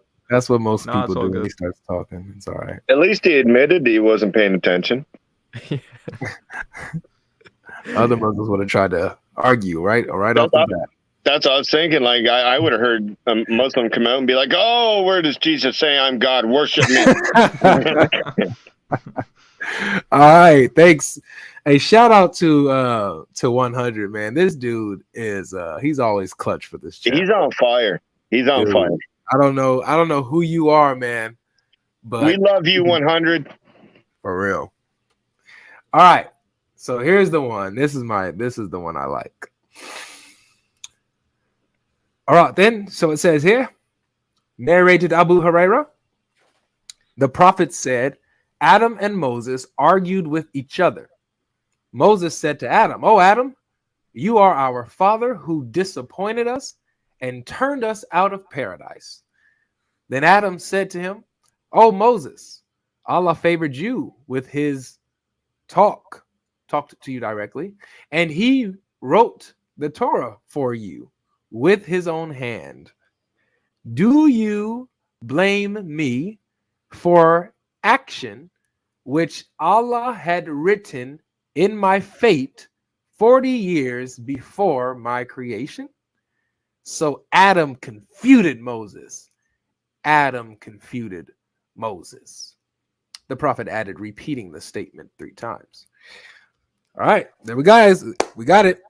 So Adam won the argument by appealing to the deterministic nature of Allah and his predicament. You can't blame Adam. Allah made him do it. It's so nowhere in this hadith does it say that Allah has actually caused Adam's actions. It says he has ordained it for me, but nowhere is it say he caused it. So there's a difference between causality and just writing down the fate. Thumbnail right there. That's a thumbnail. I mean, but seriously though, it's the same thing as having foreknowledge of his choice. We got Jaleel in the back channel again. Oh, yeah, bring him back. I didn't even notice he disappeared. Yeah, Welcome so back. it doesn't matter if he's written it down, his foreknowledge, or he hasn't written down his foreknowledge. He still has the foreknowledge, and you can't use that as, oh, that's causal. It's not causal. He just has the foreknowledge, whether he writes it down or not. Then Adam has free will. Yes. And therefore that statement that we just read cannot be applied. Sure, no one... Because... Then your prophet was wrong in that hadith. Yes. Maybe because so. Because then that affirms the biblical analogy I gave with Whoa, Saul and David. Whoa, Rob. Whoa. We got back up just a second here. Just a second. I said a statement. Yeah, which prophet are you talking about? So your prophet was wrong in that hadith, correct? The prophet of Islam or the other 2 prophets? The prophet of Islam.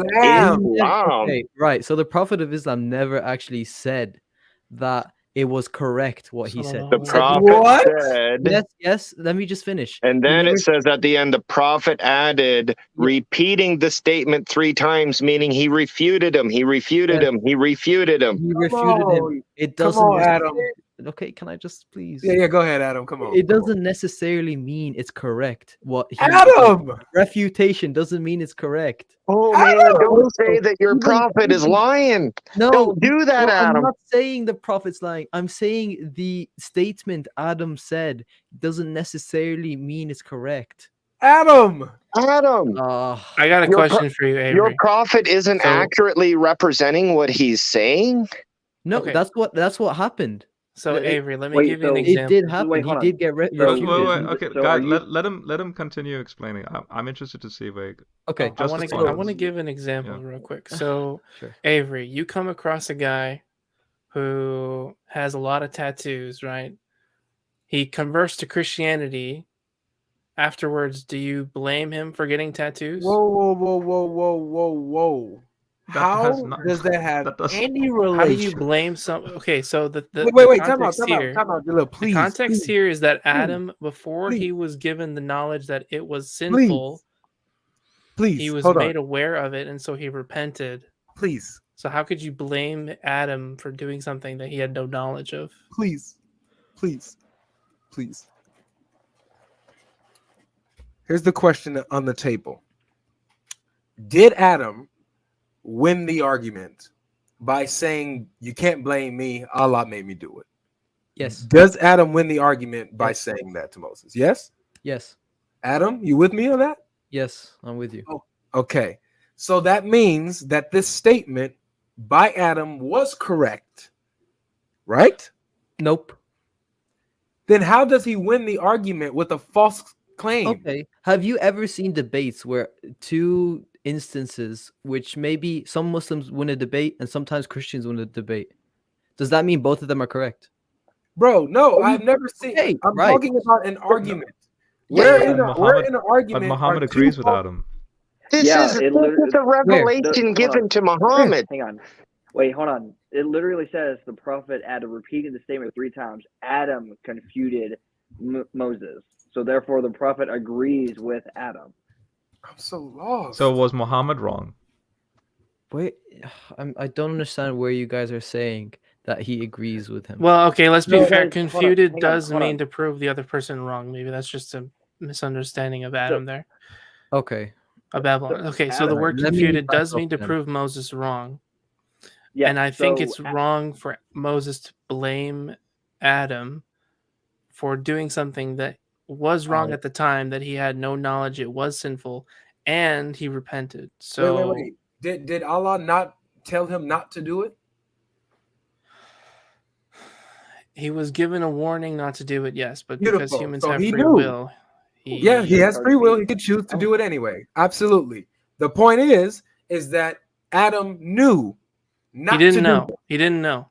Wait, so did The- Allah, you the- just, you the just said that Quranic- Allah warned him. You just The said Allah Quranic did warn him. understanding is that Adam was forgetful, and so No, he we forgot. understand what the Yeah. Quranic view is. But if I walk up to you and I say, do, and then you walk up and steal the bag of chips, you know, you knew what was Well, going to you have to make an You knew it was assessment. So- wrong, right? Yeah, Okay, so you knew in it's Islam, wrong. You you'd don't have know to what's make an happening. assessment. You have to be of sound mind. You have to be not. You'd have to be not mentally ill, so you'd have to be able to be aware of your surroundings, your decisions. The angels worship him. And you'd have to be reminded or aware of the fact that it is a sin. Those 3 things and a few other things are conditions of whether a sin will be written for you. What? And even after the sin is written, it has a possibility of being repented for within the next 48 hours to be removed and turned into a good deed. So just because you tell someone that it is a sin, you can't always take into account that whenever they do that thing, it's considered sinful, because it's a case-by-case basis. If the person is unknowledgeable, of unsound mind, mentally ill, sleeping, whatnot, those are many conditions of which in Islam that we can't Was Adam always. either of those? Well, in the Quranic paradigm, Adam had forgotten that it was sinful. Was he mentally ill? All we know is that he had forgotten. Well, all we know is that Adam was worshipped by angels. Allah must have- told the he must- angels to prostrate to them. Yeah, he must Avery, have can you had bring up something a that- little bit better than them. that hadith You up would again? think. Okay, let's just do a thought experiment here, all right? Wait, before we do that, we need to get the likes up to 300. We got 330 folks in here. Yes, sir. Come on, y'all. We going at it in this on the stream. I know y'all enjoying this. So let's get these likes up, ladies and gents. We're going hard in the paint here, people. Yeah. Let's see all that love in the like button. Yeah. Usually I'm trying to end it at the 2 hour mark. We're almost at 2 hours, guys. Should I keep the stream going? And I don't know. Like y'all not hitting the like button. So I think we should end it in about 6 minutes. If we can't get it to past 300. We'll just let everybody I have have their some life vital questions thoughts. about this. Oh, people are saying keep it going, but man, why keep it going? That we ain't getting. Nobody likes the stream. I'm not convinced that people like the stream, y'all. We got I ain't 303. convinced. Huh? We're at 303 now. Oh. So I see. Why do I got to do that? Why? No, we're good. All right, we'll keep it going. Go ahead, Rob. Okay, can I? All right, this discussion, did it actually happen? According to Islamic theology, did it happen? Oh yeah. Okay, where did it happen? I don't know. It's not been stated where. In paradise. I don't remember. In heaven, right? Because they must be dead Yep. to have this discussion, right? That's the only time Adam and Moses could have spoke. Yes. Okay. Well, yeah, all the right. conversation is happening Sure. in heaven, and when Adam sinned, I don't remember exactly where Adam was when he sinned originally. Okay. I'm not bothered by that. All I'm doing is there's a thought experiment here because, say, if a Christian's reading this, obviously, like me, and the word Torah there jumps out at me, and I'm thinking of what I have in my Bible, the 5 books of Moses. All right. Obviously, the Genesis story is there. Okay. Now,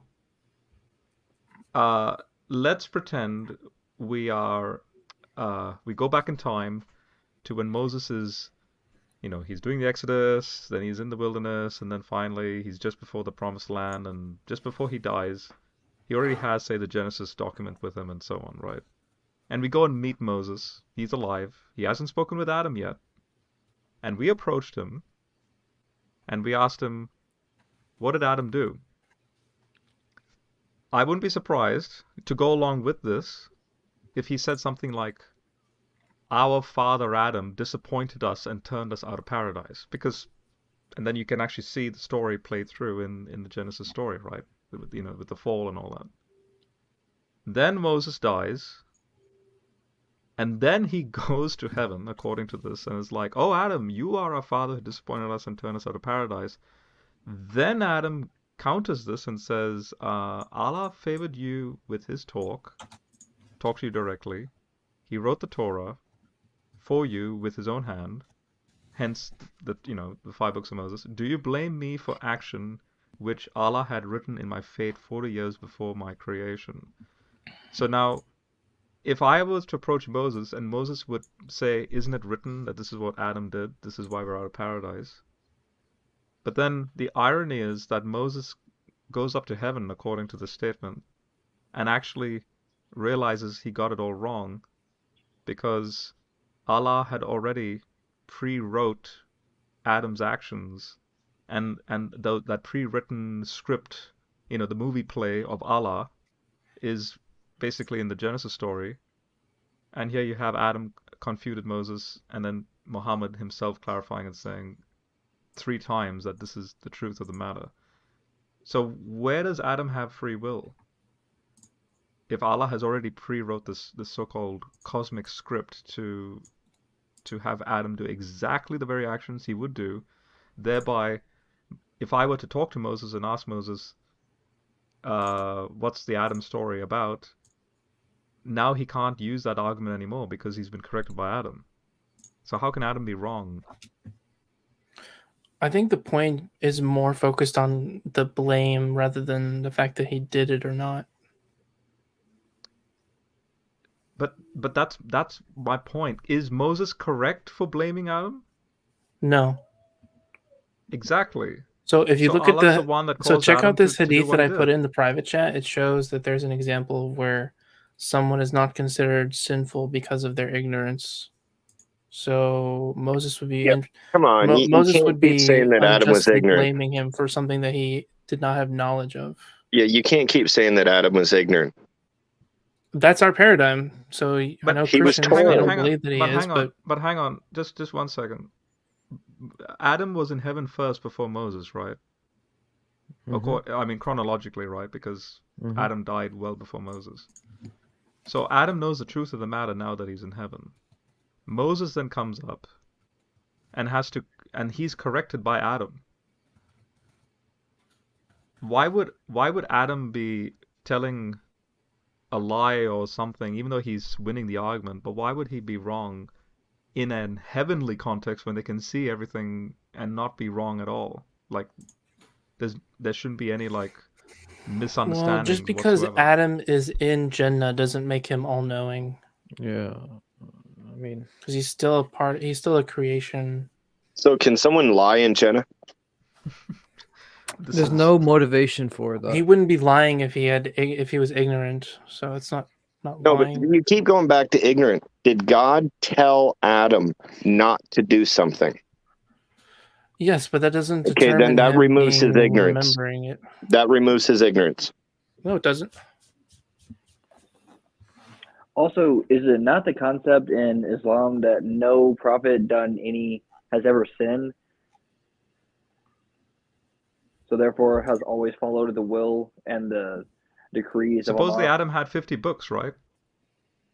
Yeah, but they don't call this a sin. They call it a mistake. I don't know either of those arguments, and I'm not qualified. So to talk on prophets, that. prophets can still make mistakes and get things wrong. Sure, Moses killed a guy. So the thing about, I will say this one thing is that if you do something and then it's later revealed that it is sinful, it's not sinful retroactively. It doesn't like look back and say that thing that you did in the past, you are sinful because of it. If the revelation was after that happened. So there's an example of where Muhammad, peace and blessings be upon him, didn't want to have some sort of honey, but then since the honey is considered halal, he didn't know that he wasn't able to make it wasn't haram for honey. himself, and so it was then revealed to him Let's that be he's not accurate, able man. to. Let's be accurate. It was not honey. It was honey. No, sir, it was not.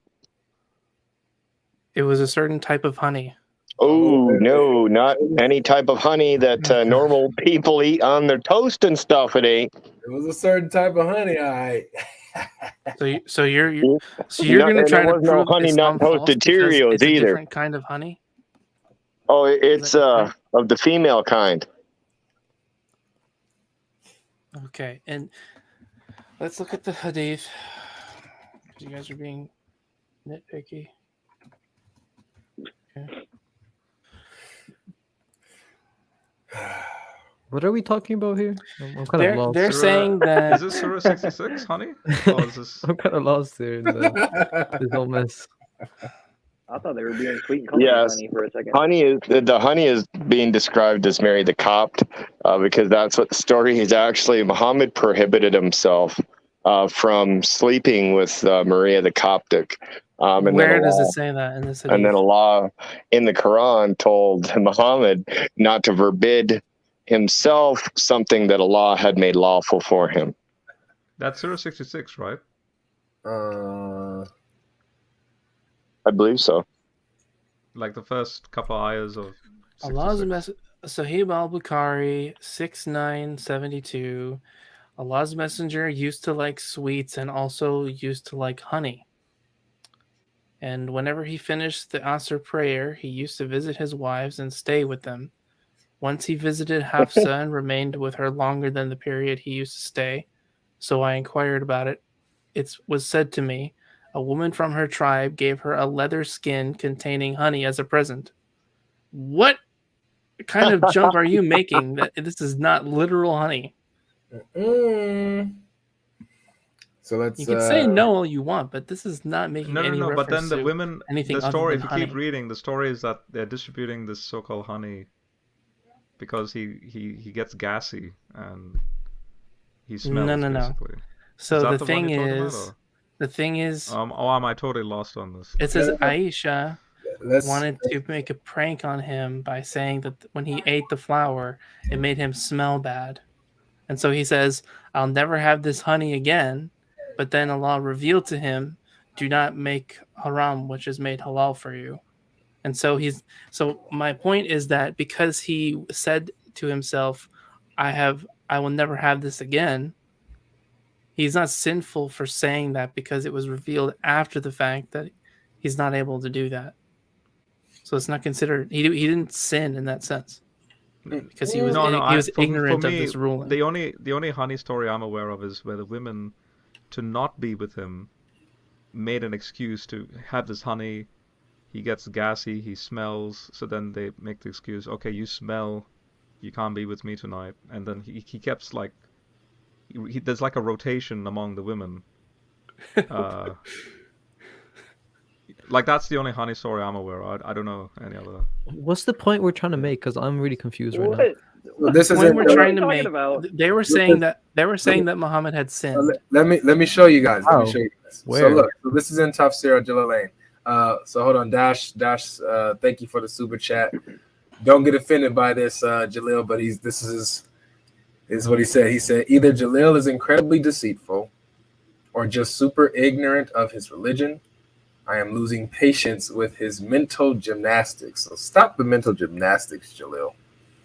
Just because our religion doesn't cram into your paradigm doesn't mean it's false. Okay, so let me say this again. But I wanted to read the Tafsir. If you do an action and Hold you're on, let's ignorant read of it the being Tafsir in the sinful, verse. and Let's you read were the later Tafsir. revealed that it is sinful after the fact, Jalil, you're not held accountable for the Jalil. sin that was prior to revelation. Jalil, we're reading the Tafsir. This is Tafsir al-Jalalain on this verse. He says, Let's "O go with Ibn Prophet." Kathir since he's the most reliable, the most respected. Oh, the two Jalals are up there as well. It's not just Kathir. So, it says, "O Prophet, why do you prohibit what God has made lawful for you in terms of your Coptic handmaiden Maria, married a Copt, when he lay with her in the house of Hafsa, his wife, who had been away, but who upon returning and finding out became upset by the fact that this had taken place in her own house and on her own bed, by saying, she is unlawful for me, seeking by making her unlawful for you to please your wives, and God is forgiving, merciful, having forgiven you of this prohibition." That's impossible. Hey, Mr. Godlogic, can I read a complimentary hadith from Sunan An-Nasai? If you want, yeah, absolutely. This is from Sunan An-Nasai. Yeah, what's the grading? It is a Sahih hadith, and they can check it. Here's the reference again, guys. You gotta ask every time now because I'm Sunan skeptical of you. An-Nasai 34:11. It was narrated from Anas that the Messenger of Allah had a female slave with whom he had intercourse, but Aisha and Hafsa would not leave him alone until he said that she was forbidden for him.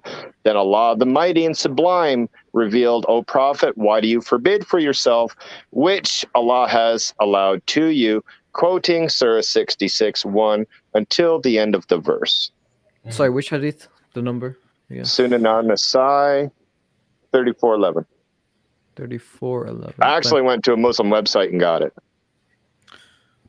So whether that happened or not, the hadith about the honey is still valid. It's not referring to anything other than honey. It's referring you can't make to the jump.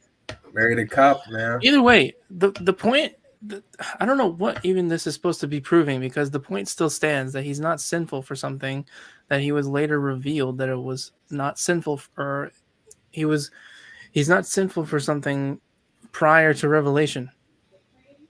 Is it 34:7 or 34? I think it has a different number again, Sunnah.com. Chris, what's that link? Yeah, send the link. please. Sure, just give me 1 second. I'll send it to you text, God Logic, only because I'm on my phone right now still. Perfect. Yeah, depending on what you're using, the numbering would be different. Oh, yeah. Can I Anyway. clarify? Is this, when you're talking about the honey was Mary, and you're talking sexually here? So There's no distinction being made that is what it means. But then That what the about? honey is referring to that. I've just Google searched it, and there's Abu Dawud 122302.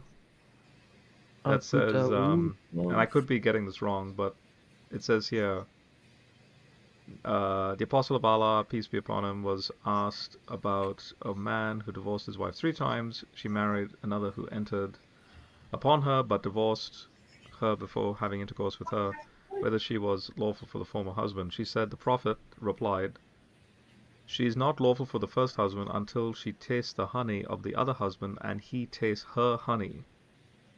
Is this the one you guys? No, that's a different term used.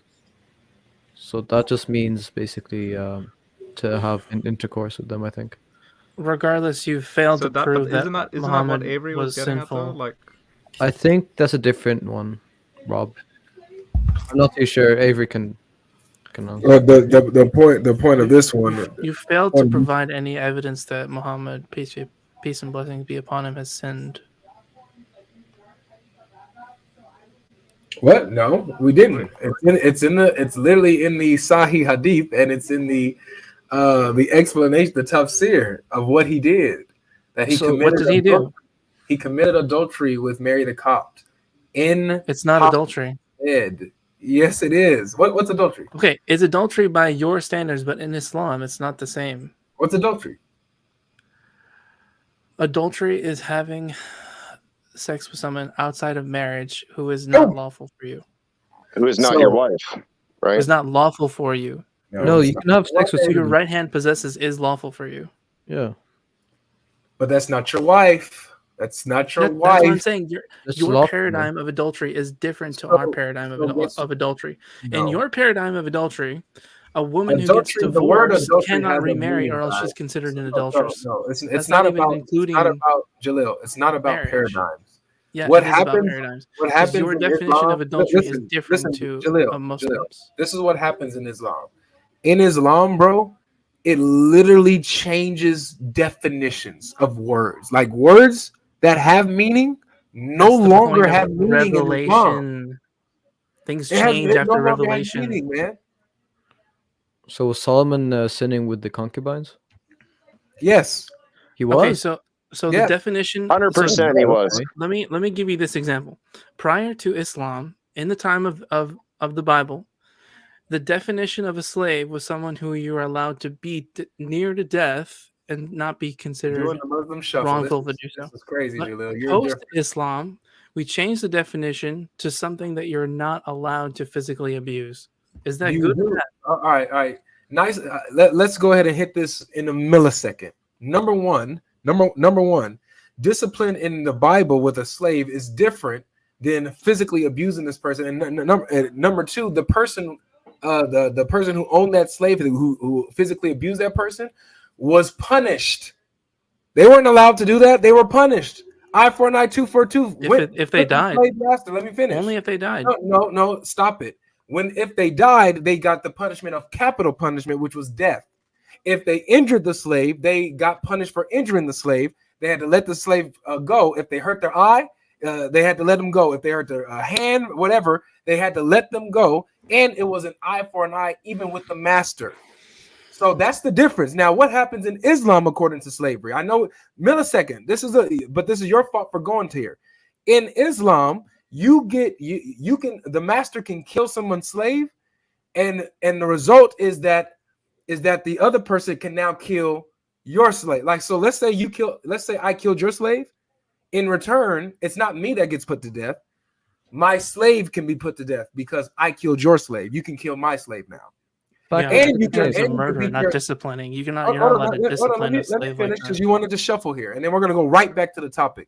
And there's a hadith that says, "Do not beat your wives like you beat your slaves. So do not act like Islam does not allow physical abuse of slaves, and that you're not punished for it. While in the Bible, you are punished for that type of stuff. That wasn't allowed. So let's get back to the subject. No more Muslim shuffles, please. Okay. Can, Do you have any Avery, evidence can you to share show my that, screen? that hadith you're referring to? Sorry, Avery. Prior, I sent you a text. I have the hadith. It's in Sunan on Nasai, and my phone's about to die, so I got to hurry up and plug it in. 3959. 3959. That's exactly right, sir. Got it. Thank you, Chris. Masha.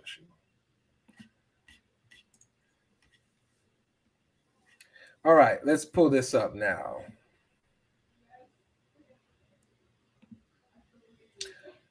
Sunan An-Nasai 3959, fellas.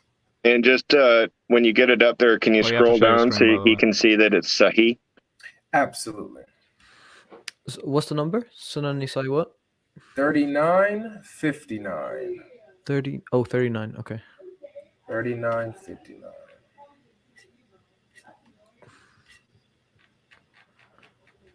All right, here we are. Yep, it's Sahih. You guys see it? Nope.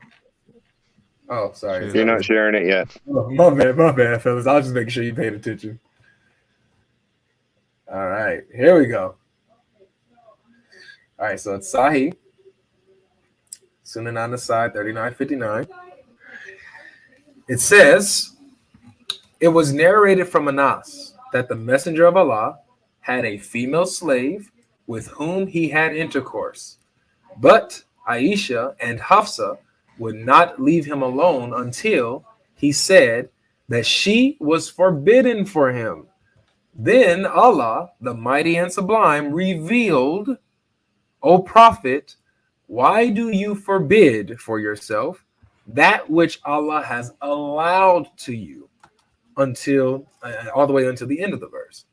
So, And just as a correction, or just as to show that I was being honest, if you look down at the bottom under the English translation, it does say Hadith 3411, which was the original reference that I gave. that's Oh, right. That's right. That's right. Right. Interesting. Why does it say that though? Because it's true in Sahih. No, the hadith talking about number. the numbering. Yeah. The numbering in I would assume that wait, no, because it says Hadith 21, so I don't know if Somebody's probably taken it and translated the Hadith in the Muslim world in another English translation, and that is the reference to it from this Sunnah. Maybe. I think this is a conversation between you and Jalik because I'm really lost on what the whole point of this is. Okay, so Can I make a point that I'm point making of is reference that real quick? we understand that revelation is revealed in stages, right? Do you understand that's that? the point. Right, but the only difference between the Islamic claim of that and the Christian claim of that is that the Christians work in the paradigm of the previous revelation. Islam comes in and says, no, the previous revelations have been corrupted over time, and this is the true revelation. Anything that No. I mean that within Islam. is I mean wrong. within the time of Muhammad being a prophet. I mean, like at first you were not allowed to come pray when you were drunk. Next, it was allowed. Then you were not allowed to drink alcohol at the mosque. Then it made alcohol but that forbidden goes- completely. but That's that- what I'm saying but is that goes revelation in that goes back stages. to- Do we agree that that's how it took place? I was just going to make the statement real quick. That goes back to the adultery claim, where it's different in the paradigm of Islam versus where it comes to Christianity or Judaism. It's very consistent. But even in Christianity, in that same paradigm, Jesus sets the standard even higher, but still within that paradigm of Judaism. Islam does not. It comes in differently, and that's where Solomon is in sin, but all of a sudden Muhammad isn't. That's outside the paradigm of what previous revelation gave in that respect. Okay, so your idea of adultery was such that you're not allowed to have sex with someone outside of marriage, which was you look- considered if sinful you- at the time. And If you so look in at somebody Muhammad's just with mind, lustful he thoughts, considered it forbidden for him to do until it was revealed to him that it was allowed to have sex with someone which your right hand possesses, Yeah, that's which gives adultery, an man. exclusion to this rule yeah. that anything So outside of marriage is considered sinful. So we have the actually, example that it's Muhammad is not sinful because of it, because of revelation it's even more came strict after the than fact. that. It's even more strict than that, given revelation from Jesus. He says that if you even look at a person with lust, that's even outside of marriage or inside of marriage. If you look at a person with lust, Yeah, you've committed that's adultery totally already in your unjust heart. in Yeah, its own we right, but we don't have to go there. I would like to refer back to the Completely hadith about unjust. slavery. no, So we Interesting. have No, we're not on slavery. that's we where we do were. we do have the No, thing where if you look We with were lust, talking about there's slavery other until everything wanted to we're talking make a about We're talking about comparison. adultery. We're talking about adultery. You We wasn't wanted to talking say about that that. Islam allows people to beat their slaves. You brought that up, did you not? Did you not try to attack the Bible and try to shift from talking about adultery and Muhammad committing adultery here with The point Mary? I'm making is that definitions change because due to revelation. Okay, so stick there. Don't try to go to another subject. Stick here to Okay, so you're the saying that the concept of definition adultery changed changed of based adultery. on revelation, just Yeah. like slavery did. Okay, cool. So in Islam, words don't have meaning, guys. It means whatever deems them.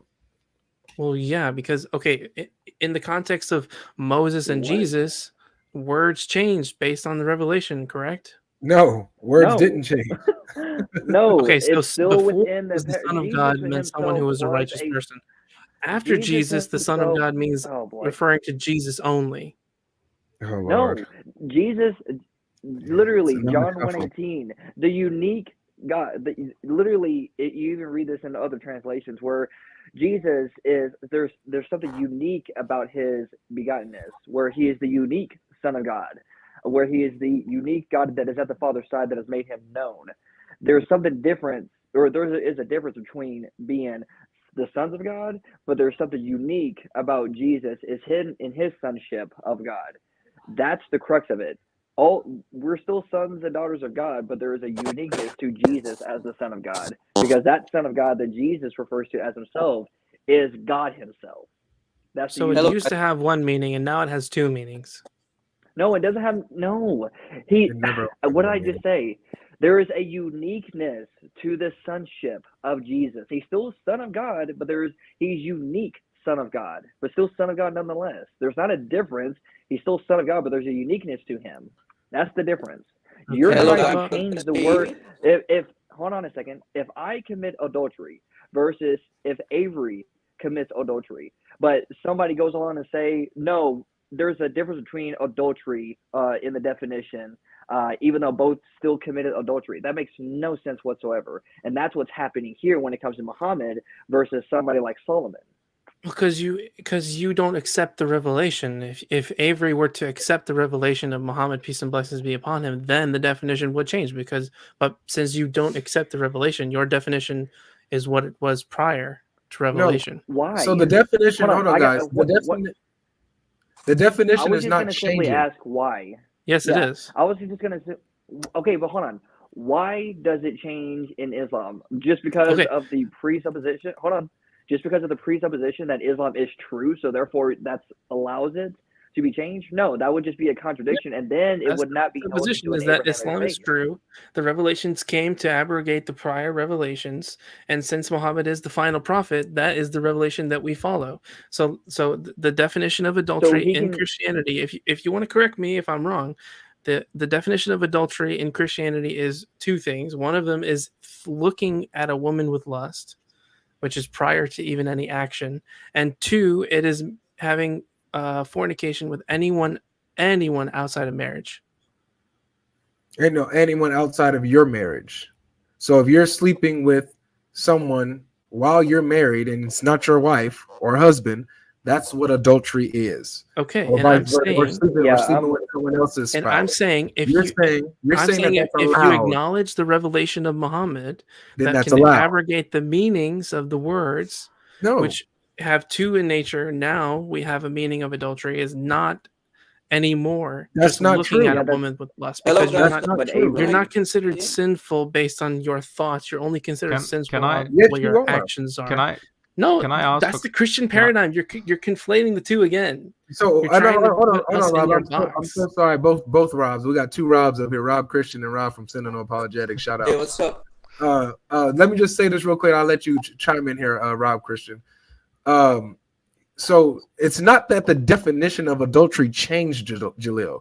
It did. The only thing, no, it didn't change. Because how you define adultery let me is changed. finish. It means the Let me definition of finish. Let me adultery changed. finish. Let me finish. All that's happening here in Islam is that adultery is now allowed. It has an exception. It's not that adultery changed. It's that it has an exception now within Islam, which goes against the God of Abraham and everything that he taught from Genesis to Revelation. Muhammad comes now and says, well, there's an exception to adultery. So you're saying it goes against? Change. You're saying it goes Word. against the teachings of Abraham? The God of the Abraham. teachings Right, of because The God of Abraham. because Okay, well, let's it make goes, the distinction, please. The point. Hold on. The point of the matter is that it's inconsistent with the Abrahamic faiths. Mm-hmm. exactly? It's having revelation is not inconsistent. It's consistent No, to have it's not about revelation having that abrogates revelation. prior No, verses. it's not about having revelation. It's about having consistent revelation with the previous revelation that was given to the people. Because you can get a revelation from a demonic source. Exactly. Yeah, Yeah. exactly. So that's why 1 Thessalonians 5:21 literally says to test all things and hold that which is good, and it's referring to spirits. That's why you have where false prophets can come. It tells literally the people to discern against the false spirits. So what's the difference between Muhammad now and the American Muhammad, Joseph Smith? There's not a difference at that point. yeah. Yeah. Okay, well, Just first I off, just want to Joseph clarify. Smith came after Muhammad, and so Muhammad is claiming to be the final No, but prophet. It's his irrelevant actions to are what I'm saying. it's exactly the same though. Joseph Smith had the same thing happen to him as Muhammad. Same claims. The Mormons make the same claim that Muslims do. I That the just text don't was corrupted and understand that how Joseph. you as Christians can say that because definitions must remain the same, that revelation doesn't apply. Like, how does that even make sense in Christianity? Because that's the Consistency is immutability of key. God. Yeah, consistency is key. The thing when it comes to God and his revelation is that God is consistent with his revelation. When it comes to Islam, it's not consistent, and that's the Okay. problem. Okay, so let's start from Abraham. God is one and unique and not a creation. Moses, God is one and unique and not in creation. David, God is one and unique and That's not in actually creation. wrong.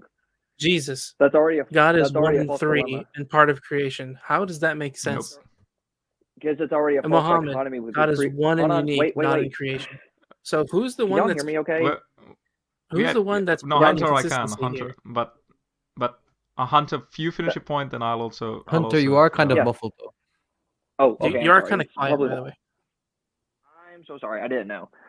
It's the false dichotomy in the first place to say that when you talk about Abraham, Moses, to Jesus, then Muhammad, Abraham was actually with Yahweh on earth while Yahweh in heaven was raining down fire and ash onto Sodom and Gomorrah. So you have the two powers in heaven concept right there. Moses spoke face to face with God, but at the same time, no one can ever see God and live. You literally have the basis for the Trinitarian model in the Old Testament where Yahweh does come into creation and mingle with this creation at the same time, but yet nobody has ever seen God. But then when the New Testament comes in and Jesus comes in, no one has ever seen God but the unique God, the monogenes theos. And for King James it's the only begotten Son who is at the Father's side has made him. Yeah, exactly. That's where the unique sonship comes in, has made the Father known. This is all consistent throughout Revelation. Islam comes in and takes in Gnosticism ultimately and says, no, this is the original. This is orthodoxy. Anything that contradicts what I'm saying, they're wrong, and that's corruption, even though it doesn't say that in the text. That's That is inconsistency. not Gnosticism. You have no idea. I Gnosticism is the Avery, idea can you that humans share- can achieve wait, the 1 level second. of knowledge that God has. That's we One- have some sort of this is- divinity within us. That has I have a nothing to do graphic. with Islam. Can someone share my Go screen? ahead, Rob. I don't know if Avery's. I'm sharing Hey. a graphic here. By the way, You know what? I think. Okay, there we go. All right. What Hunter just said, to summarize, this is your Old Testament depiction of Yahweh. He's one God, represented as three personage. And then the New Testament comes along, Jesus specifically, clarifying that that's the Father, that's the Son, and the Spirit is still the same. It's a consistent message. But when you were saying that revelation is progressive, that more information is added over time, well, there you go. There's a one-to-one correlation going on here. Why is there two Yahwehs though? Because Second power in heaven you have, concept. yeah, this is the two powers in heaven concept pre-Christian. Two powers in heaven. You have two gods in heaven. I think they're referring No. to God, the Spirit of God, and God hovering over the water. That's where they get This the is Genesis. the hypostasis. This is hypostasis terminology going on here. It's not two distinct gods. It's two Yahwehs. There's two circles. This is your hijab, so to speak, to transfer this over to Surah 42. This is your veil, and there's Allah. The Christian model is the veil is also ontologically on par with Allah. That veil is Jesus. Hebrews 10. Yeah, we can enter the Holy of Holies through his flesh, which is metaphorically the veil. So how many persons are there in heaven? The two. Three. What? There's three persons, one God. Two powers. I was about to ask. Looks like three circles to me. I actually don't get it. Okay, Second Temple Jews, they held to a binatarian model. How did we get Jesus here? comes on the scene and clarifies. I have and no says idea. It's actually 3 in 1. It's a Trinitarian model. Okay, Avery. How do you reject the concept of progressive revelation? Don't things become revealed over time throughout prophethood?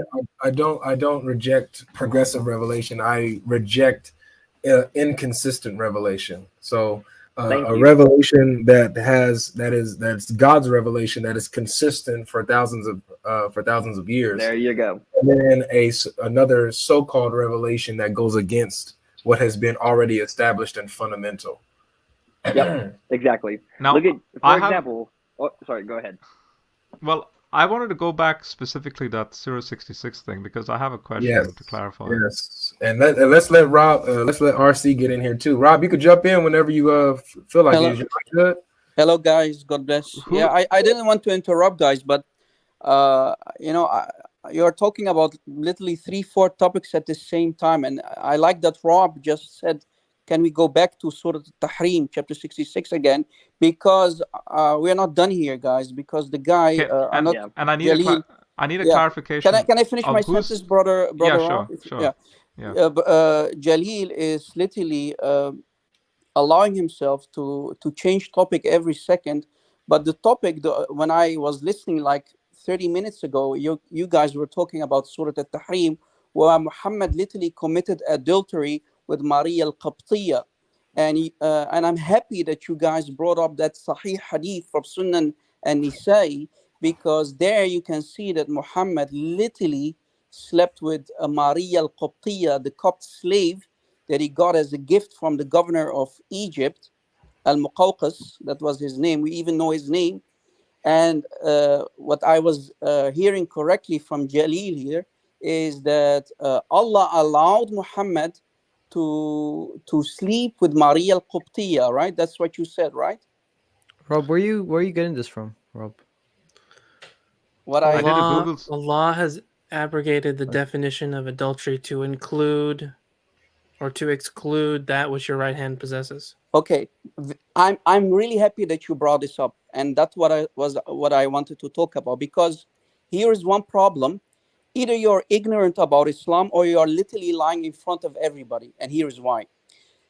Was Maria al-Qibtiyya a war booty? Did Muhammad achieve her? Did he capture her during war, or did he get her as a gift?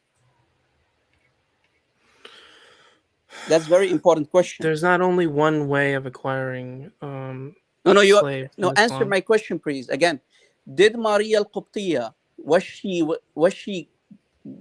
she given as a gift from the government of Egypt, or did Muhammad get her as war booty, as your right hand possesses, as you just claimed? So how are you making the distinction between the two? They're the same. There's a huge difference. A No. gift, yes. What your right hand possesses, chapter 4, ayah 24, is what you get. A woman that you capture could be a married woman. That's what your right hand possesses. But Maria al-Qibtiyya, he got her as a gift, meaning, according to Islamic Sharia law, Muhammad was not allowed to sleep with her. Meaning, in other words, Muhammad literally did commit adultery behind the back of his wife, Hafsa, in her bed on her day. What is your reference Correct? to Islamic Sharia that Yeah. says that? Yeah, You can't just say it's in Sharia and then not. Well, I'm give a reference to going by what you said. You said you mentioned what your right hand possesses, meaning women that you capture during war, right? Okay, Let's how do say you give attack a village. give a human being as a Can I gift finish if they're my not sentence, considered please? what your Can I right finish hand my sentence? possesses? What your right hand possesses means when you attack a village, let's say a Jewish village, and you kill the man, and you take the women as war booty. That's what ma malakat aymanakum, meaning what your right hand possesses. Chapter 4, ayah 24, and in the lower part, it's talking about mut'ah. That same ayah.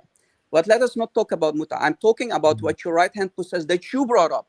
Again, either you're not listening to what I'm saying here, what I'm asking you.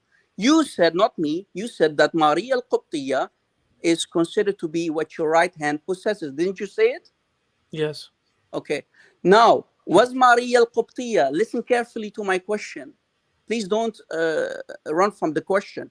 Was Maria al-Qibtiyya captured during war? Did Muhammad attack a war?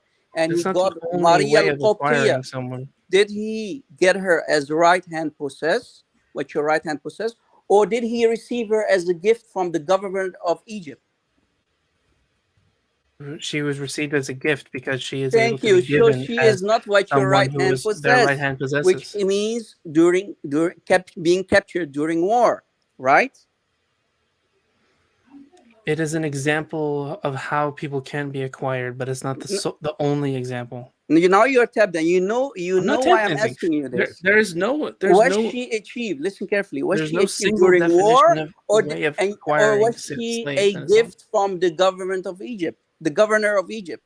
Well, here it says gift and had sexual Gift. intercourse Thank with her. you. So Muhammad was not allowed to sleep with her, meaning Muhammad did commit adultery, yet Allah allowed him to continue committing adultery. Sorry, right? Rob, why are you saying that she's unlawful? Because she is not war booty. She's not what your right hand possesses. Why do you think war That's booty? why I'm saying it. Okay, So why- you just false you comparison just that did those are bid'ah. two- You are Let me adding to finish. Islam what Islam does not teach. Rob, why do you think what your right hand possesses only applies to war booty? Where are you Because getting that's what the ayah says in chapter 4, ayah 24. What you 4, get ayah from 24. war, what your right hand. Don't teach me and don't come with new stuff up. Four- What your right hand possesses. Anybody who For studied what? Islam, anybody who knows 424, he Islam says. knows what your right hand possesses. Ma malakat aymanakum in Arabic. I know Arabic. That's what you get from war. You attack a village and you capture the woman, you kill the men, or maybe you can even sleep with the men while the husbands are still alive. Rob, do you want to look at the tafsirs maybe for 424? Okay, go ahead, read it. Okay, hold on. Let's see. And I challenge you to find me where it says in that very specific tafsir that you're going to read, where it says that what your right hand possesses means also a gift. Let's say, in this case, Maria al-Qibtiyya, from the governor not- of Egypt. Just because it doesn't not say it doesn't mean it excludes it. That's a false way of defining. Okay, Zar. challenge. Show me in any Islamic book, where gifts, women that are gifts, are considered to be what your right hand No. possesses. I think- Challenge. No. You're If you can shifting show the me, I'll burden of become a proof on Muslim me, today. but you're the one making the claim. No. That Listen, she was. if you can show unlawful me, for him. from any Islamic book, I will take my shahada today. Really? You're the one making the positive claim that she's unlawful, so you have to So prove if that you she's can't show me, unlawful. that means you are literally a member of Ahlul Bid'ah, and we know what Ahlul Bid'ah means. That means you are committing kufr. You are a kafir. You are an apostate out of Islam. So either Wait, what? today you are an ex-Muslim, or I'm going to take my shahada if you can prove me wrong. So let me lay what he's doing here. So he's saying that Maria was a gift, not a captive slave of Muhammad, not a war booty of Muhammad. Exactly. And so your point is that okay? That doesn't mean that that she doesn't count as, you know, right hand possession. So he's asking you, do you have, because now you've made the positive claim that a gift is also considered a right hand possession. So he's asking, do you have a source that says that, you know, that says that even a gift like Maria was is considered right hand possession? I mean, Yeah, I can show us proof. study that and try and prove it next stream if you guys want to. Okay, fair enough. Fair enough. But okay, until then, Rob, you want to continue with your point? Listen to this real quick. Okay. Ibn Abbas said, when Maria gave birth to Ibrahim, the messenger of Allah said, her son has set her free, meaning she was not a free woman beforehand, before she bore children. So when Muhammad slept with her before She was not a free bearing woman. a child who later died, we know the story. So Muhammad, you see, what you're doing is afterwards, the damage control. You see, you're catching it, right, Avery? No, I'm saying at the time of when he received her, she was not a free woman. You are You can't 10 make the steps claim that ahead. she Let was us go unlawful back. for Let him. us start from zero, my friend. When Muhammad slept with Maria al-Qibtiyya, Maria the Copt slave, when Muhammad slept with her, the million-dollar question is, was she allowed for Muhammad to sleep with her? Yes or no? Yes. Okay, prove it.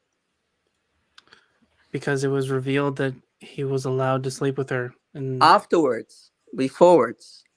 Yeah, was because he had allowed? the Since he you was brought convinced. up, listen, you brought up what your right hand possesses, and I'm still, you still didn't provide evidence or back up your claim. You said Maria al-Qibtiyya is considered to be what your right hand possesses, meaning ma malakat aymanakum.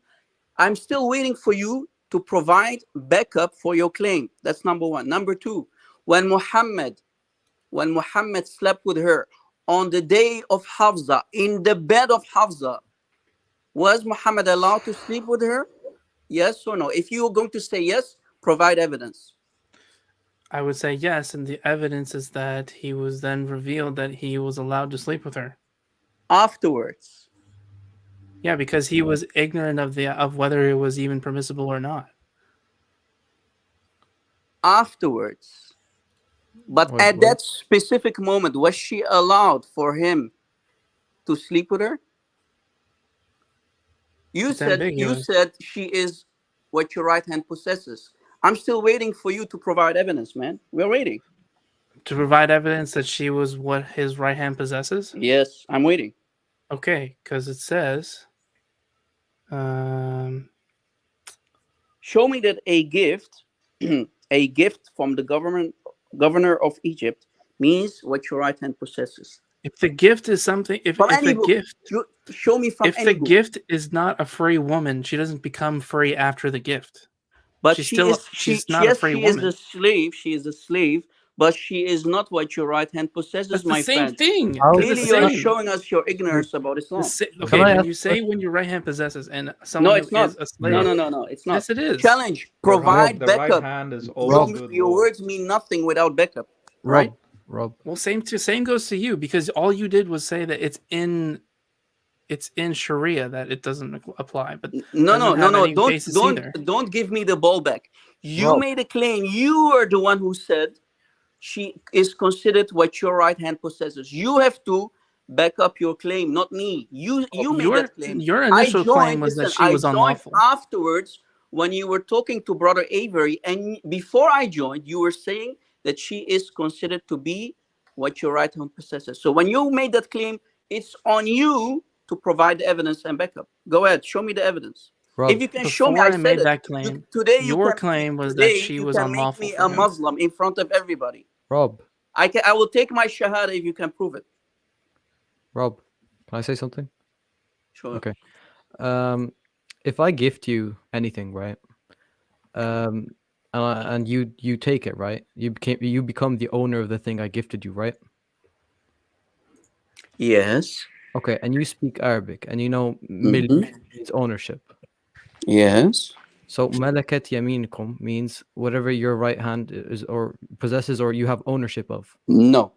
Yes. No. You're literally lying. Either you are ignorant. Tell me what it is. Either you're ignorant about Islam or you're playing the deception game, the maker of Allah, literally. No, but it's literally No. if you take the word. Do you literally- know Islam? Yes or no? Just say it. If you don't know Islam, don't play the taqiyya game or the maker game with me because I'm Right. very immune, my friend. Okay, Rob. So I'm what telling you, ma malakat aymanakum, what your right hand possesses, what does that mean according to Islam?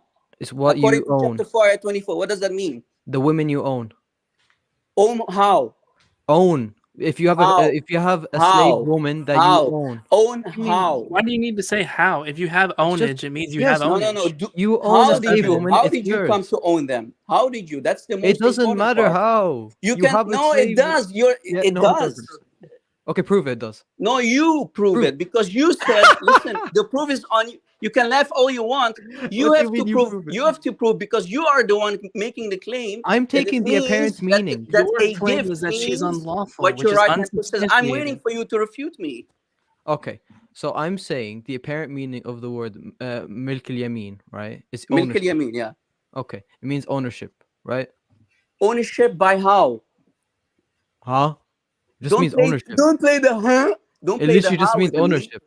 Don't lie. Don't lie. Okay. Do you not know Listen, Arabic? What Nobody does here milk is mean? ignorant about Islam anymore. Oh my Again, chapter 4, ayat 24. If you go to the tafsir, which tafsir do you accept?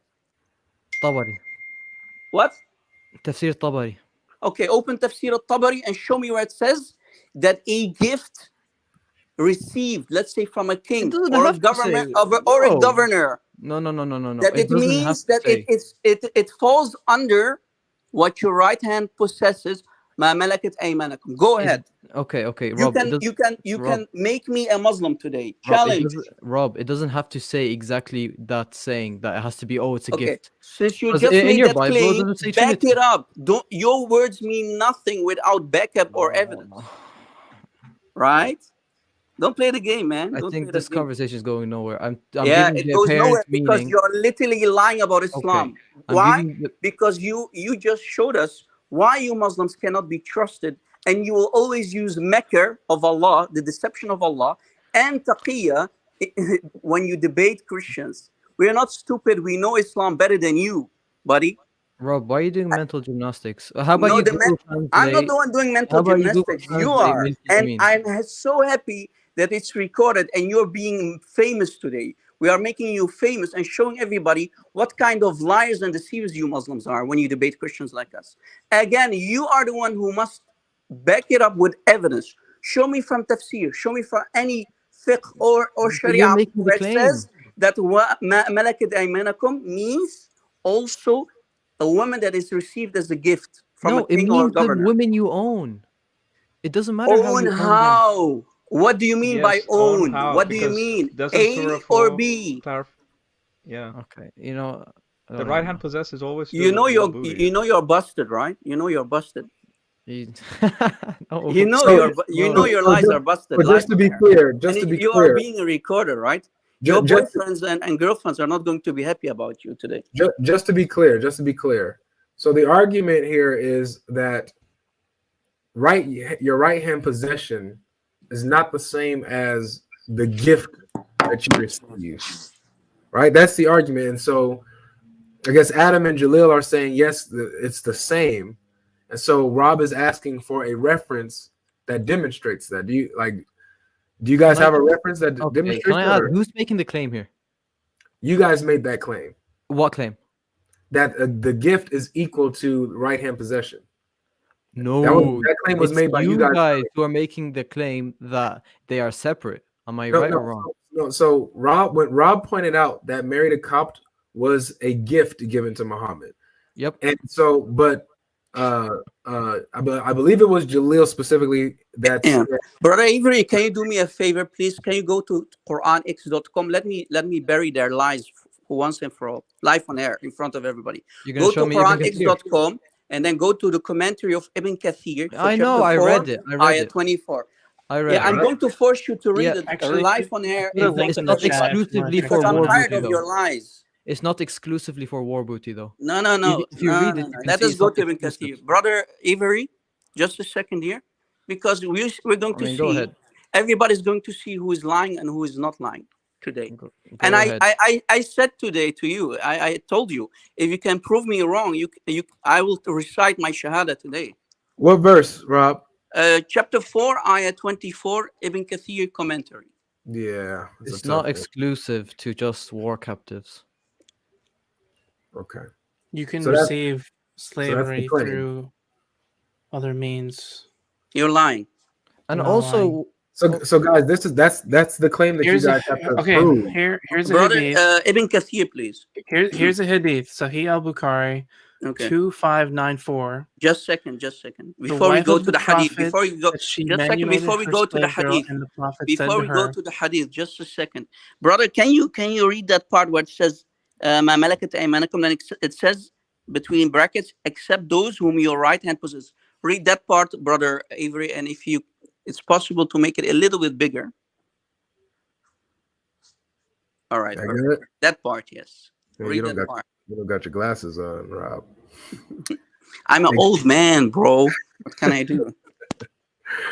So it says, except those whom your right hand possess, except those whom you acquire through war. What does it say? Can you repeat that part again? Those who you acquire through war. And now let us continue process. read. Let us continue read. Where does it say as a gift or whatever? Let's see. It should come up. Stop me. It doesn't have to. It doesn't have to. Where does it say Trinity in your Bible? Where does it say Trinity? process of hold on. That's such a stupid. That's Hold on, a hold on, stupid hold on. argument. It really is. Oh, that was Stupid argument, guys. Are you hearing it? Ibn Kathir is stupid argument. I love this, man. When you acquire someone, that is the process of taking someone who was initially free and having them become a slave through war. Brother, are you now Okay, adding? Are you adding? since- Are you adding to the since- tafsir wait, of one Allah? second, Are you one adding to second, the tafsir of Ibn one Kathir? second. 1 second. Since something like this, Ibn Kathir, is so specific, right? Yes. Is there a specific equivalent that a gift, like when you're explaining her being given as a gift, that is another way of saying the right hand Yeah, possessor? so exactly. This is the point I'm making, is that if someone is already a slave before they've been gifted, they retain the level of being a slave. So in this hadith, Sahih al-Bukhari 2594, it says, you would have got more reward if you had given the slave girl to one of your maternal uncles, which means it is possible for you to transfer ownership of slaves. But to my other friend, people. just a second. They retain That's the not level what of your right slavery. hand possesses. That's a gift. But that's, We're talking but that's about not what- what your right hand possesses because you What is- brought it up. what does the phrase right hand possess mean specifically? What means ownership. women that are Literally captured ownership. during war by Means Muslims. slave. Okay. Nope. Okay. So Yes, don't lie. It's in front of you. who gave this woman to Muhammad? Maria al-Qibtiyya, you mean? Yes. Who gave her to Muhammad? The governor of Egypt, and I even know his name. His name is Al-Muqawqas. The governor of Egypt gave her as a gift, including her, if I'm not mistaken, one of her family members also, and her brother Ma'bur also. Three persons at least. What was the status of them prior to being gifted? Were they free or slaves? They were slaves, right? So then they were So, acquired. but did and became Muhammad slaves? achieve? Did Muhammad get them through war? No, that's the whole point.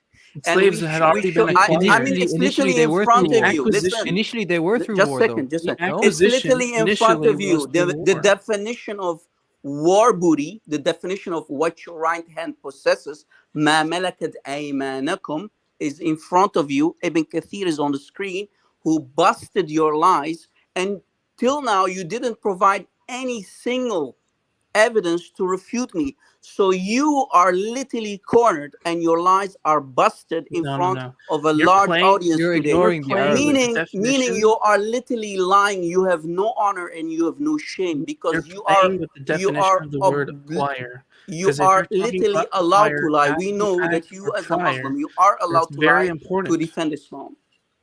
If you Shame on you. acquire someone, that means you're taking someone from being a free person to slave. Okay, I will go with you again. For how many times now, Brother Avery? How many times did I ask him? Show me one book that agrees with you that a received gift in the shape of a woman means what your right hand possesses.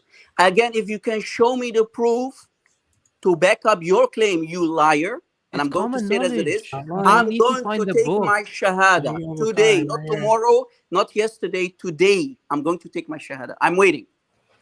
You Find can make me a Muslim Bible verse that says Trinity, I'll be a Christian. That's exactly what you're saying. Okay, That's so you want to exactly what you're deflect, saying. huh? No. Your argument is very dumb. I'm Do you telling see you. it, guys? It's game over. Because the Arabic Avery, says this is ownership. how You to do own it. by gift. If I This give you a is gift, how you're the we owner. do it. You're an Arab. I don't know why you're an Arab and you don't want to look at the Arabic meaning. Okay, No, fellas. I know the Arabic meaning. This is why. Yeah, this it's is why what's in I'm English? literally Say the English of the exposing Arabic. you and your lies. Say the English of the Arabic. Fellas. Okay, I have it right here. According to Hanafi fiqh, provided by Can you put it on the Islam screen, Q&A, please? I put have it on right the here. screen. Put it on the This screen. term refers to a slave girl who is owned by her master. Okay, put it on the screen and show me where it says ownership. Okay, Islam can you put it on the screen, please? Because your words mean nothing. I'll put it on the screen. It's Islam Q&A. It says right after the paragraph in the Holy Quran, it says this term refers to a slave girl who is owned by her master. So the simple act of owning, having ownership, implies that they are someone who your right hand possesses. Boom. Just a second. Let's see who is going to laugh last. All right. Let's see if this is talking about what you're This is Hanafi. Where's the where am I going? Keep going down. No. Before we go down. Down. Go back. Let us go back right on there. top. No. Before we go, no. This term refers to slave girl. No. Just a second. Go up, Brother Avery, because you know how they do what they do always, right? Let us go up. Right there. It says, okay. so it says, in the I Holy reach Quran, a and council allowance has woman, been given and a to topic have has come relations up. with those Guys, who are possessed by a one man. at a time. Goodness. Can somebody? Do you want to read it, Avery? Because we can't read it. Jalil's reading it. He can read it. Go ahead, Jalil. Okay. Well, we have to start with the wa alaikum salam because that's the response. Mm-hmm. So go further down. No. Read. I thought you were gonna read this. It doesn't. This part doesn't matter. I have to read the second part. The first part is the question. No. You need to read everything. Oh, the first part is the question. That's the question, Rob. Yeah. So the second part, wa alaikum assalam, in the Holy Quran, an allowance has been given to have relations with those who are possessed by a man. This term is used for this as what the right hands possess. And then if you want to read that in Arabic, I don't. Ma malakat aymanakum. Yes, this term refers to a slave girl who is owned by her master. The master, who is the sole owner, possessor of the slave girl, is fully in charge of her and is at liberty to keep her as a slave or let her be free. Mm-hmm. As okay, the what word does it states, continue? as the word states, a slave girl continue must reading. be a slave which is owned by her master. During the time of slavery, women would have become slaves and were sold and purchased just as men. Also, women who were captives of war. So also, it says also. So this is not exclusive towards just captives during war. Yeah, the fact that it says you can sell and purchase slaves, doesn't that mean it's not only from war? Yes, it is from war. It's only. No, you're being totally delusional. Bro, you are very just read it ingenuine. for you. No, you're being ingenuine. No. It's You're if you literally- can buy what is this something, first you of all, where's acquire this that website? thing. What is this website? Islam Q&A. Islam Q&A. Okay. Can you send me the link, brother? It's in It's the not- private. This is not It's in the Islam private Q&A. chat. This is not Islam Q&A. What was Yeah, it? it's not. What is this? It's No, it's not Islam Q&A. it's some type of- Islam This Q&A is- QA.org. Who is the owner of this website? Brother. It And doesn't what matter. and what book is this? The scholar Sheikh is this is Wasim reported. Khan. This is reported by Sheikh Wasim Khan at the top, Mhm. and it's found at Darul Ulum TT.net, and it's attributed to Hanafi fiqh. So let's see if we can go there and actually get.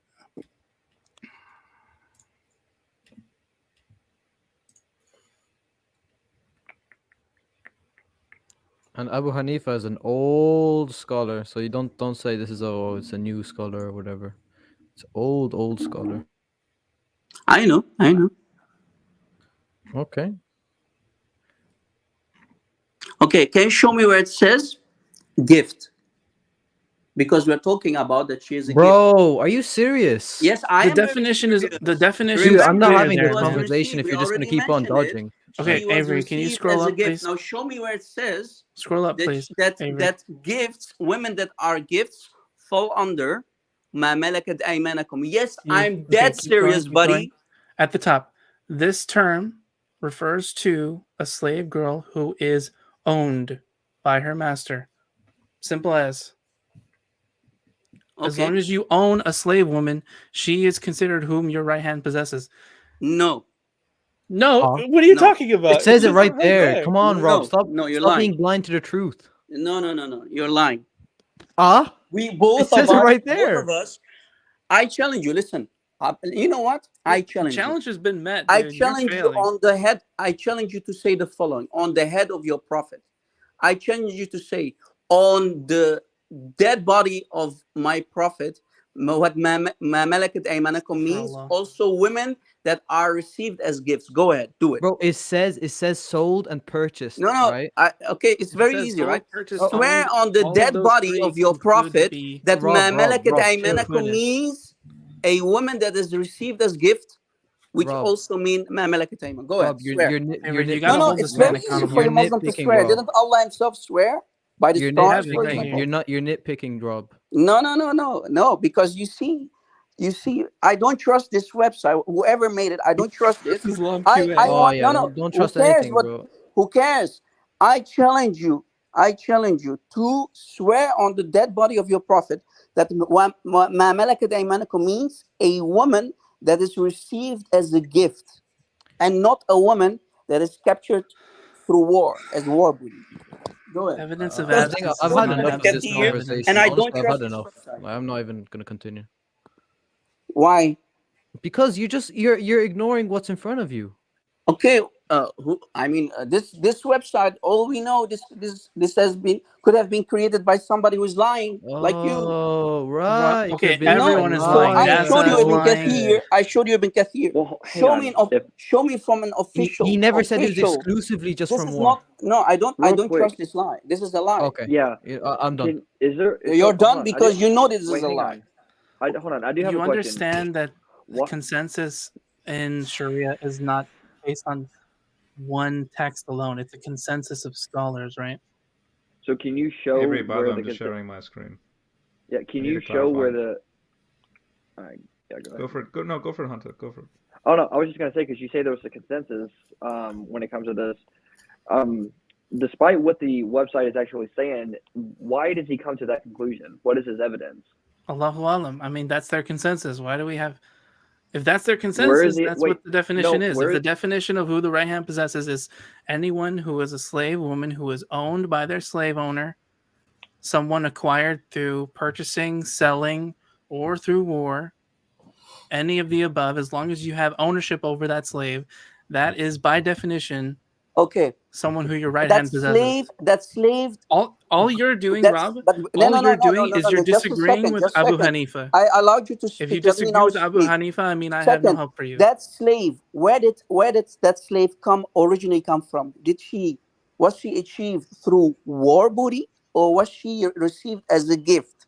I asked you this already. That's and you no, that's said very that she- important because I'll answer you. I'll answer we you. need everybody here is our witness, and in the end, God is our witness. The liar will be caught immediately. So again, that part, that website that you were reading from, where does it say that originally that woman, originally she does not come through war booty? Because my claim is that only war booty was allowed for Muhammad to sleep. So since Yeah, and your definition is incorrect. Wait.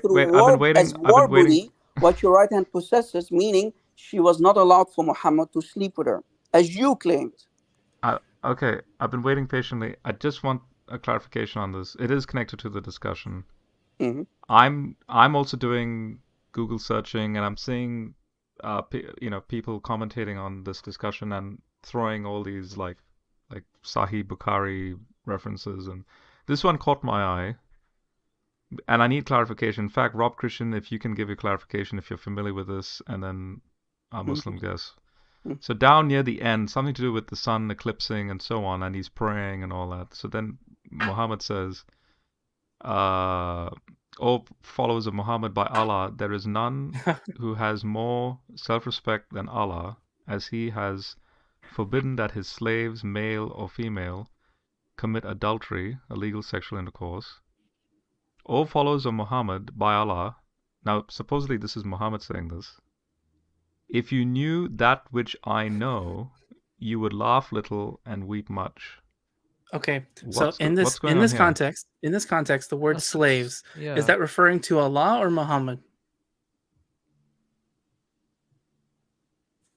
Who are the slaves of Allah? I don't know. I'm asking for the context of this discussion. The slaves of Allah are Muslims, and it has been forbidden for them to commit adultery, which is anyone having sex with a free person outside of marriage, excluding that which your right hand possesses. Okay, no. What I'm saying is, what does Muhammad mean by this? If you knew that which I know, you would laugh little and weep much. We have no idea what that means. It could refer to anything. Jahannam, Day of Judgment, punishments of the grave. It could refer to anything. But all we know is the prior statement, the prior sentence, is referring to Allah and his slaves, which means Muslims. Muslims, male or female, are not allowed to commit adultery. And in this context, anything that is considered illegal is having sex with a male or female outside of marriage, excluding that which your right hand possesses. And by definition, did Muhammad sire a son through this Mary woman? Yes, and that is what allowed her, which also proves that she was considered a handmaid at the time because it allowed her freedom after she had given birth. So it was considered she was of his right hand possessing prior to the birth, which allowed her to become a free woman. So everything points to Maria being a slave woman, being given to Muhammad as a slave woman, which is allowed based on the hadith that I gave earlier, and her retaining that slaveship until she had given birth, which allowed her to become a free woman. But prior to revelation, Muhammad had no knowledge of it being either halal or haram until after the revelation, which would made halal for him to have intercourse with that which his right hand possesses. Okay, now, what's your reaction to this? Because the person commentating on, I don't know who the person is that's written this commentary. So you don't know who this is, so that's not even. No. It's just this is interesting reading. Just a commentary. Rob, before we go there, we need to finish this. What right hand possesses, because these guys are literally lying. I have here a website in front of me. It's called IslamOnline.net. And Brother Avery, if you can do me a favor, IslamOnline.net, and if you Google it and you type in what is a captive that the right hand possesses, right here in front of me, it says the following. Did you just say captive? Just second. The word. Did you just say captive? Just second. The word right hands. Let me read it out loud. The word right hands here refers to women taken as prisoners of war. And look what it says. I'm reading it literally in front of me. It is by no means an implication of concubine, for this is totally prohibited in Islam.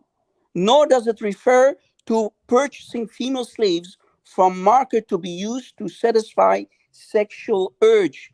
It is during warfare that the right hand actually takes possession of captives. And this is what the Quran in chapter 4, ayah 24 means. Who's saying this? Whose opinion is this? Which scholar? This is, let's see. Brother Avery, can you put this on the screen, brother? Also, IslamOnline.net or Islam Q&A, the Salafi website. That's what I shared earlier, Islam QA. No, that's a different one. The real Salafi Islam Q&A. Yeah, which one do you want me to post? The first one, the Islam Q&A, or the Islam this is Kamal Badr. Kamal Badr. Yeah, type in, brother, IslamOnline.net, and then type after it, type what is a captive that the right hand possesses. No, the link is there. In the yeah, chat. I got it right here. And if you open the website, you will see a Quran on the top. Black Quran. BBC, I see it. Yeah, that's the website, exactly. Scroll down, brother. Scroll down all the way down, and then where you have that pinkish line on the left. You have a pink line on the left. That's talking about Surah An-Nisa, and then and then the second alinea underneath it, it says the word right hands. Yeah. Can you make it a little bit bigger and read it again? This website's tafsir.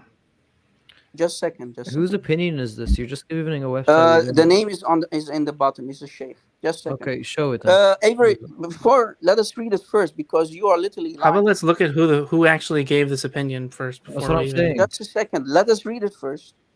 Why? Brother Avery, can you read it, please? Yeah. We'll see who it is in a second, guys. The word right hands here refers to women taken as prisoners of war. It is by no means an implication of concubinage, whatever. For this is totally prohibited in Islam. Nor does it refer to purchasing female slaves from market to be used to satisfy sexual urge. It is during warfare that the right hand actually takes possession of captives, and this is what the Quran means. Where's the proof of this? That's what the Quran means. Okay, so if someone were to say, okay, this verse of the Quran clearly states that the earth is flat, are we supposed to just believe them? Yeah, the Quran should not be believed. Well, there are tafsirs that say to avoid those astronomers that say the earth is a sphere. And that's why we rely on the consensus. The ijma. But did you catch it, Avery? You see, he wants now to change topic. But did you catch it, Avery? The word or the sentence, what your right hand possesses, only means the captives that you achieve because of war, during war. That's what ma malakat aymanakum means, and only means. So since Maria al-Qibtiyya was not achieved or owned because war, as a war booty, that means she's excluded out of this whole thing, because you brought up Jesus is baseless. You brought up what your right hand possesses, that Maria al-Qibtiyya is what your right hand possesses. So you're literally lying. I busted you. Who's Kamal Badr? And what's his proof? Okay. So you have some random guy who's not even a sheikh, or we go with the sheikh who has used info. What? Do you accept the sheikh, the Salafi sheikh, Al-Munajjid, or whatever your name is, from IslamQA.info? Salafi PhD sheikh, is he good enough for you? Can you give us classical scholars that say that? I'd be happy to see a classical scholar. Are you first of all, are you a Salafi, Jalil? Oh my God! Are you a Salafi? You're really going there.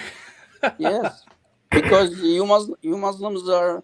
No, I do not identify as a Salafi. I identify as Muslim. The Muslims shuffle, right? I identify as a Muslim who follows the Quran and the Sunnah. Rob, show the ijma.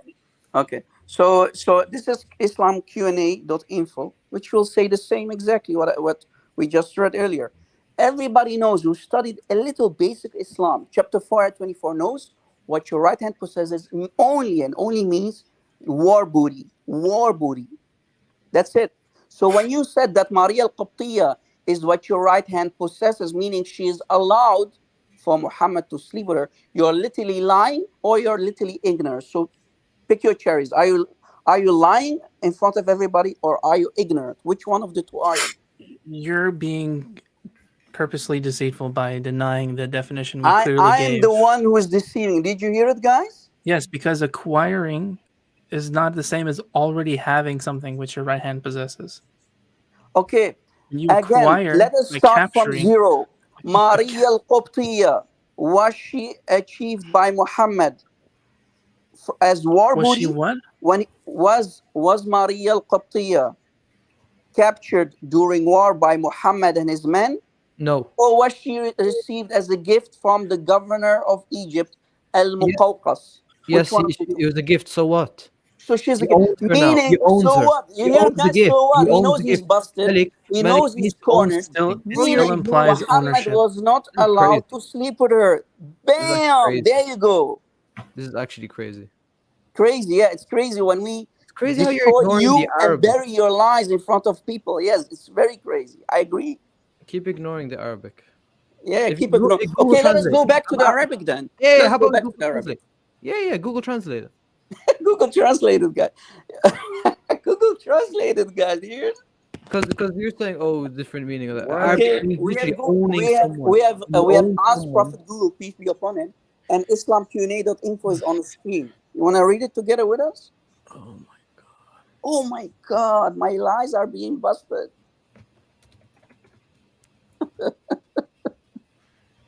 I love this meme.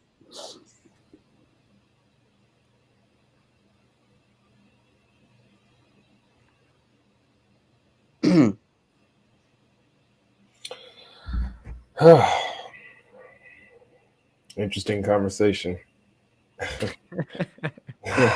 Yeah. So, Avery, what do you think, guys? Was Muhammad allowed to sleep with Maria al-Qibtiyya or not? Depends if he had ownership of her. If he owned How? her, then yes. How? When and how? Because she was given as a She gift. was already You give considered a gift to concubine at someone, the time. You become the owner. You become the owner, yes, but not what your right hand possesses. I'm going back to what you said. You said Maria al-Qibtiyya is what your right hand possesses. It's recorded. You are Yes. recorded, buddy. You said it, not me. Meaning, either you're lying. If you're lying, just say it. I lied or I'm ignorant. Then we can move on. Did you lie or are you ignorant? Which one of the two are you? Based on the definition we gave earlier, what your right hand possesses is defined as a slave girl who was owned by her master. And in the website it says right there, So you're it's literally lying. possession of a So you're female or male literally lying, and I'm slave. so happy that you're recorded, buddy. You're now famous as a liar. Clearly, you have no honor and dignity. This is why you're still a Muslim in 2022, right? Face it. It's even more surprising you went from Islam to Christianity, honestly. Oh yeah. You see, Wait, you're a guys. You convert? see, No guys, way. in front of everybody, and everybody is here, our witness. Oh boy. Without lies of Muslims, Islam will die, and that's what they have done for the last 1400 years. They have lied through their teeth. You know, From the I back wanna of I them wanna hear the opinion of teeth. the other guys. And this is 'Cause how I don't think they're they convinced either. deceive these poor victims into Islam as new Yeah, converts that's cool, bro. by That's cool. lying to them. How many Muslim converts are being told when you recite the Shahada and after 2 years you decide to leave Islam, we are allowed to kill you under Sharia law? That is How not the many case. converts are being told that? Zero. Which normal human being would convert to a Okay, field first like of all, it Islam depends on if whether you're if in he a is Kafir being told country. if the Second moment of you all, you're leave, given you 3 convert days and at you leave, minimum. you decide to leave, we are allowed to kill you. What kind of human Why are we being pivoting with to a another? normal? Why are we pivoting to another topic? Can we just No, stay? You're shifting I'm being goalposts on here. topic. I'm staying on topic. I'm No, showing now you you're talking that about you people have no honor and you have no shame. You are literally worshippers of the original killer who is nobody but Satan Ooh, in empty disguise, claims. who you call Ooh, Allah. empty claims. Okay. So Empty what are your claims? guys' opinion on this? Okay, lastly, before I just need to say, out of all of the evidence you can gather, you still need to confer with the consensus of the scholars and the Salaf, which is Abu Hanifa, which claims that is the definition of what the right hand possesses. Wait, hold on. Consensus says Jesus was crucified, but you wouldn't sustain to that. So why does it matter what the consensus says? Because it goes against revelation. That's different. Well, that's again a claim. Consensus would say that that's not revelation. So Okay, let's just get back to the point. Okay. okay. The point we're making is That that the was a solid consensus of the point. Salaf Nowhere is that what nowhere your does right the hand Quran say that possesses. Jesus was not crucified. Nowhere does the Quran say that Jesus was not crucified. Challenge. They crucified him not, nor did they kill him. Challenge. But Do you either accept way, my that's a whole challenge? other point. Okay, let us go. No, Okay, no. challenge all you want. Okay, so you can say the word I'm going. challenge over You and over see, again. I'm going to bury, since I'm here, since we're having fun anyway. And again, brother Avery, with all due respect, brother, I'm not here to take over. You know that, right, bro? I'm only here to show you guys how easy it is to bust them. Are you willing to accept my challenge to show everybody where it says in the Quran that Jesus We did not didn't die even and was finish not the first crucified? challenge, and you Do want you to accept add it? another Do you one. accept it? Okay, the first challenge you said if you failed, then you would become Muslim. So that's pretty No, big of a we claim. already passed that. I literally buried Did we? you on Did that we? topic. You Okay, didn't what though. was the You answer? didn't. You on didn't what's give the a right single consensus. salaf. You didn't give a single So consensus. You're since just you quoting got some buried, dumb do you now website accept and my some my Kamal my Badr new guy that challenge? no one knows. Do you accept my new challenge after me No. burying? Why are Can you I bury you pivoting? again?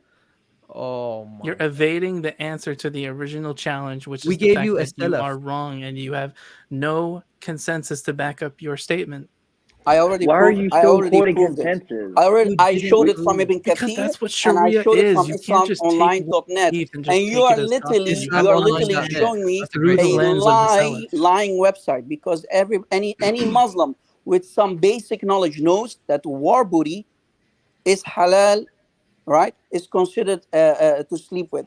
But if you receive a woman as gift in the shape of a slave, you're not allowed to sleep with her, buddy. I literally buried you Where does on it say that. that? So what does it say? We Yeah, just where showed does it you say from that? Islam. Didn't you hear Avery read it? No, Everybody see, heard it we're except going you. back to the original point that you made. You made the claim that she was unlawful for him, but Thought there's we nothing to finished it, support guys. that. In fact, everything supports the contrary. What? What? No, not everything supports the No, contrary. you're literally lying. I just buried Okay. you. I just buried I, your lie, man. I think we We're should. done. We are past that. Yeah, So we do should. you accept? Do you We should accept my table this one. challenge? Prove to me where the Quran says that Jesus Forget your was not second challenge. Let's crucified finish the and he first did not challenge die because on you the keep cross. Do you evading it. accept Okay. it? Hold on, Evading we have a super chat, fellas. We have a super chat who says Jalil is falsely claiming that the scholarly consensus supports his position. That's from Daniel Alvarez. We didn't look at the scholarly consensus, and that wasn't Jalil's Let claim. me His ask. claim- Let me ask a question sorry. about. Hold on. Let me ask you a question about that. The scholarly consensus. Is there a database somewhere that actually logs this consensus of scholars across the board and lists down every single one of them saying this is it, this is it, this Yes, is it? it's we can called look at the Islamic books. Jurisprudence, Usul al-Fiqh, and it has the It was what? I'm consensus of sorry. many scholars that have been written already. Unfortunately for you, it's not in English, so we have to refer to the Arabic most of the time, but they do exist. So read the Arabic. Do you read? Let's go do to you Arabic. read Arabic? I don't read Arabic, but I do So understand. you want to go to the Arabic yet you don't know Arabic? Hold on, Makes Rob. I'm just Hang saying on, they Rob. do exist. Rob, Just because you don't find them wait, in hold on. English doesn't mean they don't Hang on. exist. Wait, Rob. If it's in Arabic and you don't read Arabic, how do you know that that's the consensus? What kind of question is that? Because Because if you how don't else even are we understand- supposed to be Muslim? How else are we supposed to follow Do the I have to know Sunnah Arabic? if we're Do I not have to being know? told Hold what on, it hold on. means? Do I have to know Arabic to be a Muslim? No, No. you can take the word of Okay, thank the you. scholars. So if I don't have to know Arabic to be a Muslim, then why does it matter if I know Arabic to be a Muslim? The question I No, had I'm is, just saying how do you? No, Hold on, hang oh on. they my exist. No, okay, These sure. books, Well, hold these on. books You that don't you're know talking that about, because- hang on a second. You don't know that because you don't read Arabic, so you actually don't even know what's being said. So how can you say that? No, but there's other people who speak Arabic that can verify that. So you're taking it on the basis of other people. Maybe they are lying. Yes, I can read the Qualified, Arabic and say certified, yes, that's what it says because I'm they're an given Arabic speaker. certification. What's the word for it? The certification. Ijaza. Yeah, they have an ijaza, which is they've acquired it through training, scholarly training, through the consensus of other scholars that have approved them of scholarly status. So Once you you're have approved scholars to go. become a scholar, So you have scholars going off of other scholars, Yes. which go so they're back actually to the not- prophet. So hold on. Consensus deals with the actual evidence itself, not going off of other scholars. Consensus deals with academics actually dealing with the actual, coming up with their own conclusions on their own, and them agreeing on it separately. Yes, okay. Not going off of other scholars. know what? other Okay, scholars, of so other scholars, here of other we have scholars. Muhammad, and we have his Sahaba. Their consensus of what Muhammad taught was passed down to the You Salaf, keep saying the it's a Imams of the consensus. Salaf. Yes. But you have no evidence to show it's actually a consensus other than an Arabic thing that you can't read. Okay, but I can read it for him and translate it for him. Right, but that's going off again, a scholar going off of a scholar, off of somebody else, off of somebody else. Yes, at Yes, some and point that's the there most are people reliable who spoke way. English and Arabic at some point, which is how I'm able to understand this.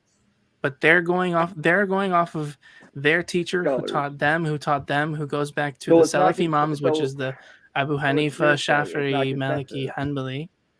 So it's hearsay, it's not consensus. It's not It's hearsay. not hearsay.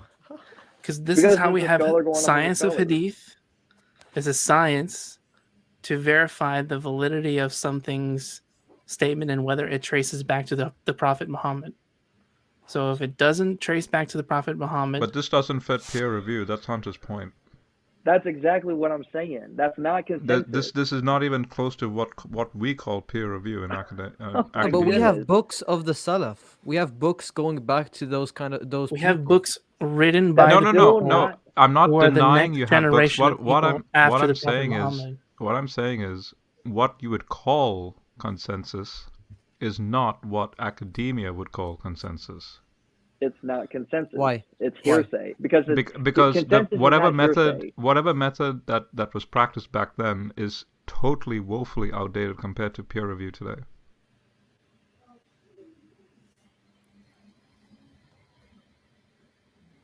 So in other words, science is strong enough the very to method. retain its value throughout time. No, It's not like science that needs to be Because changed that- constantly. Like scientism. That's not- It's not like Ow! Oh god, not like theory. science change over changing time. is because of the peer review. Oh my goodness. If a consensus is established, it doesn't change. And so the consensus of the scholars, You Yeah, but then including how do Abu you know? Hanifa, How do you know Oh my that's goodness. how do you know that's valid though? because that's the entire basis of hadith science. That's the entire Well, then it's basis a blind of faith. jurisprudence. No, but then Yeah, it's a blind that's faith. a really bad Okay. method then. Because No, it's we not, have because we there's can one thing that see- there's Sorry. one thing that we rely on, and it's the ijaza. Bad science. It's the ijaza, which is the certification of becoming a scholar of Islam. And you have to pass a certain level of knowledge to become a scholar. And so the scholars that were the Sahaba of Muhammad have set the standard of what it takes to become someone who is a scholar.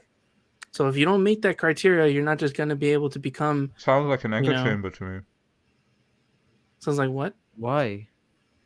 Sounds like an Sounds like echo what? chamber to me. Why does it sound like an echo chamber? Because Okay, you so if have a bunch of somebody if a bunch of teaching them- scientists Hold on, hang on, have guys. some, if someone wants Guys, to go to school to become a scientist, No, and hold they on, need we to be heard that. approved Hold on by a a second. board of scientists, how does that mean that it's an echo chamber? They have to be Hold on. someone has to be We're qualified at talking some about who's a point scientist. to give him the license to practice. Because okay, this is peer review 101, and Hunter can give other examples after me. Say I write a thesis on sunspots, and I hypothesize based on prior data points and prior studies that have come and gone on the given sunspot, that I have a so-called epiphany or a hypothesis of something new in regards to the sunspot that has never been thought of before. I then write my thesis, I do my research, I then draw out data points for myself, it's original research, and then I pass it by the Board of Examiners to critique it. It's called the Popper method. And if I don't pass, then it just means I don't pass because it doesn't match the scrutiny, or it doesn't stand up to the scrutiny of I the agree, examiners. and we But have if it does something like pass, that. Hold on. We have something There- like that in Hang on, Islam. hold on. No, hold on a second. But there is a difference from what you're saying about what these scholars are doing versus what Rob is talking about with peer review. The difference is that if Rob is bringing something forward and it meets the line of scrutiny, it's not what the scholars pass down from the scholar, what the scholar passed down to the next scholar. It's this scholar did his own research by his own means without any sort of scholar telling him what Yeah, to actually believe. just quickly, Hunter, just quickly. It's you are literally passing peer review with scholars you've never met and you don't even know. Exactly. It's to avoid any Okay, bias. so you're saying that a scientist. It's a blind Listen selection. to what Rob is saying. Listen to what Rob is saying. No, Hunter, scholar who continue. I just want to emphasize the blindness of the peer review.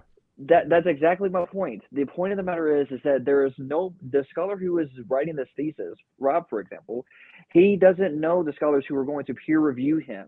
So there's no biasness in actually bringing in, or I'm sorry, there's no biasness that's being brought in from the scholars who's doing the peer review. They do that on their own accord by the conclusion they made on their own. That's how peer review works. That's how an actual scholar is a scholar.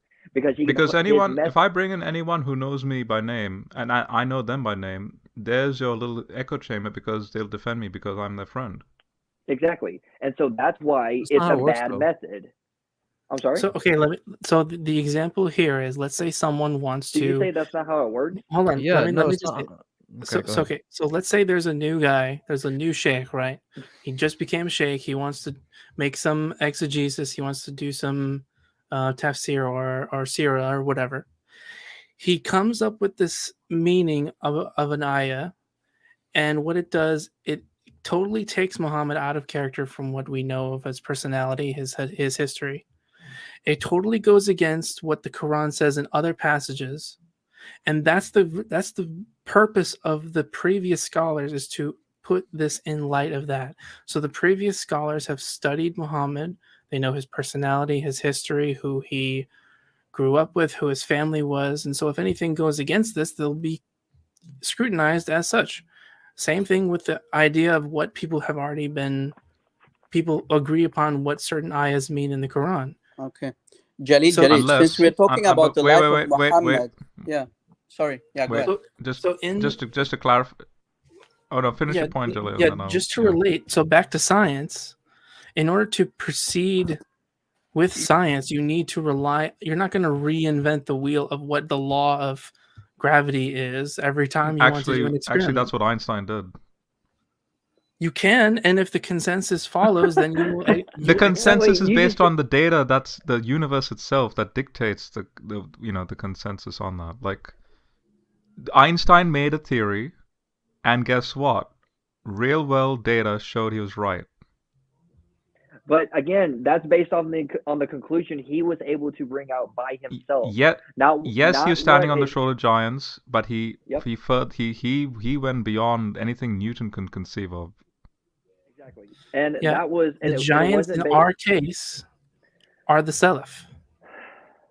except and we have it's reason- except it's an echo chamber. What basis do you have to say that it's an echo chamber when they're acting out of interest in preserving Islam based on what they know already of who the prophet is, what he would have understood from this instance? Then what and about the all Quran says the already? variant readings then? What about all the variant readings? That's what the purpose of a consensus is. They all have to agree. But that's not consensus, though. That would be No, majority the rule. way they- That's not the Yes, consensus. that is what the consensus is. Majority rule. No, it's not. Yes, it is. Majority rule. Oh my goodness. Consensus is across the board. Yeah, it's pretty much it's unanimous. in this case. Actually, hang on. This is ironic. Consensus is not the majority rule. Here's why. So coming back to that gravity analogy, right? Now notice Einstein is alone in his argumentation for relativistic effects. The majority are Newtonian in their conception of gravity. That's the point. The majority look at Einstein and go, oh, okay, hot shot. Let's see if this is right. And then the majority are convinced, and they let go of Newton and then convert to Einsteinian, mechanics. Yeah. So if we had a bunch of people and say, so one dude convinces the majority. What we're trying to say is that if there's a hadith that says a pillar of Islam is performing Hajj, someone is going to say, I think we should follow this because it's relevant in the Quran and it's found in the Quran that we should make Hajj. Everyone will agree, and at that point, it's because it's found in the Quran and the hadith, and it's backed by a sahih chain and a sound mind of the people that are reporting on it, and it follows in line with what the Prophet was teaching. But what's happening? Yeah, but what's and that will again, never that won't change. It's not you're not going to find. No. I'm not discounting that. Hajj is not part of the pillars of Islam. Yeah, but I'm not discounting that. What I'm saying is, notice that this so-called chain and like going back to the original source, and at the end of the day, that's still, how do you actually know that's a valid data point within their own little echo chamber, that because that's how it started. It started as an echo chamber. But that's your opinion on how it So you're is. saying- Actually, in reality, what it is actually No, is not the at amount of all. scrutiny, that goes on within the scholarly, like the scholars, is crazy. I mean, you have stories of people going out and calling out people as liars just for one or two words that they messed up in the hadith. Like these people really cared about keeping it as it was from before. So you won't find any changes from before, and it's all preserved. Guys, I have a question since we're talking about Sahih. Then maybe Rob Sahih Christian Hadith. can take over. Okay, we're focusing on I have this. I have a Sahih Hadith here in front of me. Musnad Why are you Ahmad- doing this, bro? just just a second. We're talking about Sahih Hadith. You This mentioned is Sahih crazy. Hadith. You guys, So I gotta go I have piss. a I'll talk to you Sahih guys Hadith. later. Just okay, bye. I have here a Sahih Hadith from Musnad Ahmad, Hadith number 3788. Again, Musnad Ahmad, Hadith number 3788. Sahih Hadith, connected chain. It says that Muhammad was ridden by naked creatures called Az-Zut. Why would Allah allow naked creatures who are, according to Hadith, naked without any clothes to ride Muhammad all night long? Please explain. I cannot comment on that. I have no idea. Why? You never heard of it before? Okay, well, first off, you've already evaded the entire challenge you made originally. Secondly, No, I you're trying to buried you focus on the that. idea of how I to buried you. provide Then I validation brought a to challenge. You didn't want to accept it. So since you guys are talking now about Sahih chains and Sahih Hadiths, I am jumping in to talk about a Sahih Hadith. And Habibi you Hunter. are too coward Good to night. address my question. So why did Allah allow, according to a Sahih Hadith that is found in Musnad Ahmad, and I already gave the reference, Musnad Ahmad, Hadith number 3788, Sahih. Why did Allah allow naked creatures called Az-Zut to ride Muhammad all night long? Go ahead. I have So no guys, knowledge. I am heading out. So Avery, love you, man. Rob, love you, man. Yo, good Love you, man. Actually, Love you. love all y'all. Love you too, honey. Good night, bro. I think we can all agree you've ignored the answer to the first challenge, and so you're basically. I already buried you on Trying to that, shift man. over. I can, Brother Avery can also show you the official Islam Q&A Salafi website, since you are accepting the Sunnah. So we can show you that also from there. I already showed you from Ibn Kathir, and we can also show you from IslamQA.info that right hand possesses only and only means war booty, women that are from war booty, captured from war. Captured from war, which means she was a slave woman prior to being gifted anyway, so she would already been considered. But Muhammad did not slave capture her through war. So we are done with that. I buried your lie there. Done. Ownage We are done. refers So to someone are your you right going hand to possesses. answer my question? Why would Allah allow naked jinn that You're just are totally called deflecting from this Qawm point. Why did Allah allow Qawm al-Zud to come and ride your prophet all I can night come long? up with Why any did random Allah accusation allow about Christianity. preachers to Just rape your sticking to the prophet? point. Answer the question, my friend. I can't I just. got I'm not to just answer. gonna abide to every single challenge you're just gonna throw out by So, your whim. so you don't tell me you never heard this before. I've never heard it before. and also I He have says no he's comment never on it heard it. anyway. He's hungry. Mm. I think Maybe this it's is time to go check it out because it's very important. Because yeah. This why is would the final prophet be allowed to be raped? That's it's a very important question. tough. It's a good place to end it anyway. I think that we've been on here long enough. We're at 3 hours and 40 minutes. Somebody, Brother Avery, some people are saying in the live chat, it's very embarrassing that Allah would allow His final and beloved prophet to be ridden by naked people. I agree, though. Yeah, it is what it is, man. Yeah. But this was fun, man. This was fun. Jalil, thanks So for how many sticking topics did we talk? so long. Probably 22, man. Goodness. But this was fun. This was fun for the most part. I'm hungry. I got a potato boiling right now. About to go have I me think the some last topic halal we chicken. need to discuss is a gentleman in the back room, also by the name of Robert, and that he owns a very beautiful yacht, and I think that needs to be public. What Rob is Inside this? joke, by the way. I bring him up, and he has beautiful voice. Rob? Or is he's a Christian? Hey, Rob. No, what's up? Nice to Man, see you. There we go. Yes. Long That's time the no crying see. Rob right there. This is crazy. Oh man, good old Rob. Him and I go way back. My God, you had so many topics. Oh, there, Rob. Hey, what's up, buddy? What's up, guys? Yeah, What's up? see, yeah. Oh, all the Through vocal house. guys are here. Oh, I wasn't Yeah, familiar with yeah. you, man. My bad. I'll bring you up next time. I wasn't familiar with you. No problem, bro. Yeah, but yeah, we're about to end the stream now, guys. I want to say thank you to all the Robs that showed up. Yes. Thank you guys for having me. Obviously, it got kind of heated, but at least we were able to come to some Jalil, conclusions. at the end of the day, Hey, I enjoyed my Jalil, discussion promise with me you. one thing. Go study on what your right hand possesses means. And Lord willing, we can see each other again and talk Yes, about and it. And I inshallah, want you once you then, accept the after you definition, you'll study take the it, shahada. just a second, allow me to finish my sentence. If after you study it, come back and say, Rob, yes, you are right. If you're honest and man enough, come say, Rob, yes, you are right. I was wrong. And second question, study Musnad Ahmad hadith number 3788, and you can maybe tell us why Allah allowed naked jinn to ride your prophet all night long. By the way, Rob, maybe you should look at what Qurtubi and Tabari says on 424, because he was just looking at fiqh, right? I have to look at other sources because we showed him big. Ibn Kathir, brother.